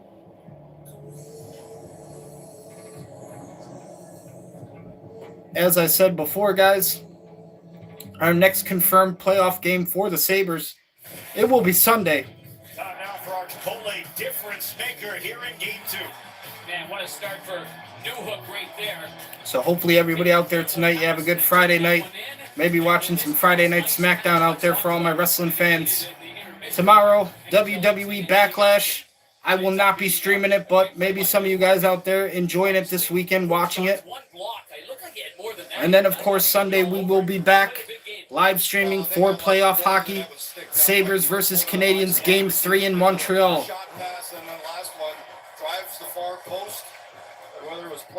Alex Lyon and that save percentage definitely took a hit in this game. Now, ladies and gentlemen, 4 minutes, 25 seconds remain in the third. Montreal, 4 goals to the Buffalo Sabres, 1. It is a 3-goal lead for the Montreal Canadiens in hostile territory, getting the job done in the hostile environment, Buffalo, New York. Canadiens got it done on the road. And there is an empty net goal for the Canadiens. So that much you can pretty much send the fans home unhappy. Unfortunately, all those fans that were down there causing traffic at Canal Side, down South Park, everybody's most likely thinking about going home now after that empty net goal. For me, ladies and gentlemen, once teams take the goalie out of the net, it's pretty much like throwing in the white towel. They're raising up the white flag. The Sabres have pretty much given up this game. And now it is 5-1 after that empty net goal for the Montreal Canadiens. And now you can definitely tell Sabres fans getting ready to leave the arena with 3 minutes, just over 3 minutes remaining. Unfortunately, ladies and gentlemen, the boys could not get it done tonight. Bad night for the Sabres. Chants of ole, ole, reverberating through this crowd that's... They really took a hit on Alex Lyon's save percentage. Defensively, awful performance defensively for the boys. But I've said it before, and I'll continue to say it, ladies and gentlemen. Once you take the goalie out of the net, that is pretty much you forfeiting the game in my eyes. Anytime a team takes their goalie out of the net, that's like throwing in the white towel. They're raising up the white flag, in my opinion. Sabres took the goalie out of the net with 3 minutes still in the game, and there you go. Another goal on the board for the Canadiens. So now it is 5-1, which with that score, it's pretty much the nail in the coffin for Game 2. We got 20,000 seats at the Sabres Arena. 21,000 on a good day at full capacity, I would say. But it is emptying out quick now, as the Canadiens didn't even really have to do too much in this game. Greenway is still down there causing a problem. I definitely don't like the characteristics tonight out of Greenway. Definitely don't like the player emotion out of Greenway tonight for the Buffalo Sabres. Another player who's been down there causing a lot of problems on the ice, who has not focused on doing his job and getting goals in the net. But unfortunately, like I said, Buffalo Sabres pretty much throw in the white flag, pretty much throw in the white towel after taking the goalie out of the net. Go down another goal, empty netter, and it is now 5-1. And now Jordan Greenway is actually instigating the cross-checking right there. And the Canadiens not scared of him at all. Anderson just throwing haymakers on Greenway, and Greenway just acting like he can eat those for the rest of the series. Like I said, not a fan of Greenway's characteristics tonight. Not my favorite player right now on the Buffalo Sabres either. I definitely hate Dahlin a lot more, but what I've seen tonight out of the personal emotion from Greenway, again, you got to keep your emotions to yourself. Seems to be a lot more worried about talking shit to the Canadiens, who are up 4 goals over the Buffalo Sabres. So maybe instead of talking some shit, you would actually want to put a goal in the net for the Sabres. Actually earn your paycheck maybe, but instead, it seems like Greenway wants to pay a visit to his dentist real soon, and the Canadiens will be happy to oblige. So, Greenway been a problem on the ice all night. The Canadiens have taken note of that, and they are not going to let that go unavoided at all. Canadiens all night have been telling their bench, hey, you see Greenway, anytime you get your hands on him, you make it count. 2 minutes and 40 seconds left in the third, and the arena is definitely clearing out slowly but surely for the Buffalo Sabres. Mainly all Canadiens fans left in the stands. Seeing a lot of red jerseys. Still some Sabres fans left, of course. But it's about a 20,000 seater, maybe 21,000 on a good day at full capacity. And right now it's pretty empty, as the Buffalo Sabres will have to most likely take this L and try to focus up for Game 3. Get back in check and come up with a better strategy for Game 3. I think just defensively, way too awful this game. Again, Dahlin, one of the worst defensemen I've ever seen in my life for the Buffalo Sabres. Don't know why he calls himself a defenseman. Again, we lose games 5-1 in the playoffs with a captain like Dahlin. So I don't really agree with Dahlin's defensive style of play. This is the result of it, a 5-1 game in the playoffs. And the Sabres still struggling here to find another goal with only 1:30 left on the clock. And there's another empty net for Buffalo. So again, Buffalo pretty much just forfeiting the game at this point, as there's another empty net and now a penalty as well on Buffalo. I think Benson takes the penalty here. So Sabres pretty much done. I mean, they've pulled the goalie twice here in the third period. That to me is an automatic forfeit. You're pretty much throwing in the white towel. They did it one time and they risked the goal. They suffered a goal from it. And now it looks like the Sabres want to do it again. They feel like the extra attacker is going to be worth the risk. I don't know. Like I said, the game is out. The game is pretty much over, yeah, but are you really going to embarrass yourself by letting the Canadiens say they're going to walk away in Buffalo with a 6-1 game? That's how I look at it. So again, not Not a choice that I agree with when we're talking about coaching decisions and stuff like that, pulling the goalie at the end of the game just to get an extra attacker on the ice. Not really worth it when we're already done 5-1 here. Not really worth it when we're already done 5-1, about 2 minutes. If we were going to score a goal, we would have made it happen in the last 20 minutes, Lindy. We would have fucking got a goal in the last 20 minutes if the boys wanted to score a goal. They don't want to score a goal. They want to get the fuck off the ice, and they want to go to Game 3 in Montreal. That is all that is on their mind right now, and I can tell just from their body language how they're playing. That is all that is on their mind.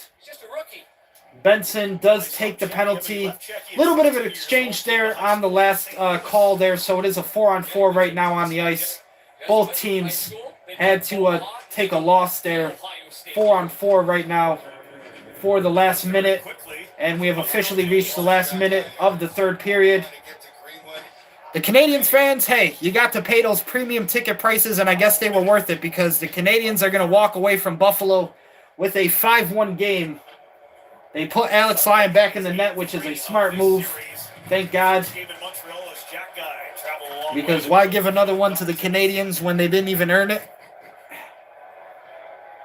30 seconds left, and it's pretty much done deal, ladies and gentlemen. That's going to do it.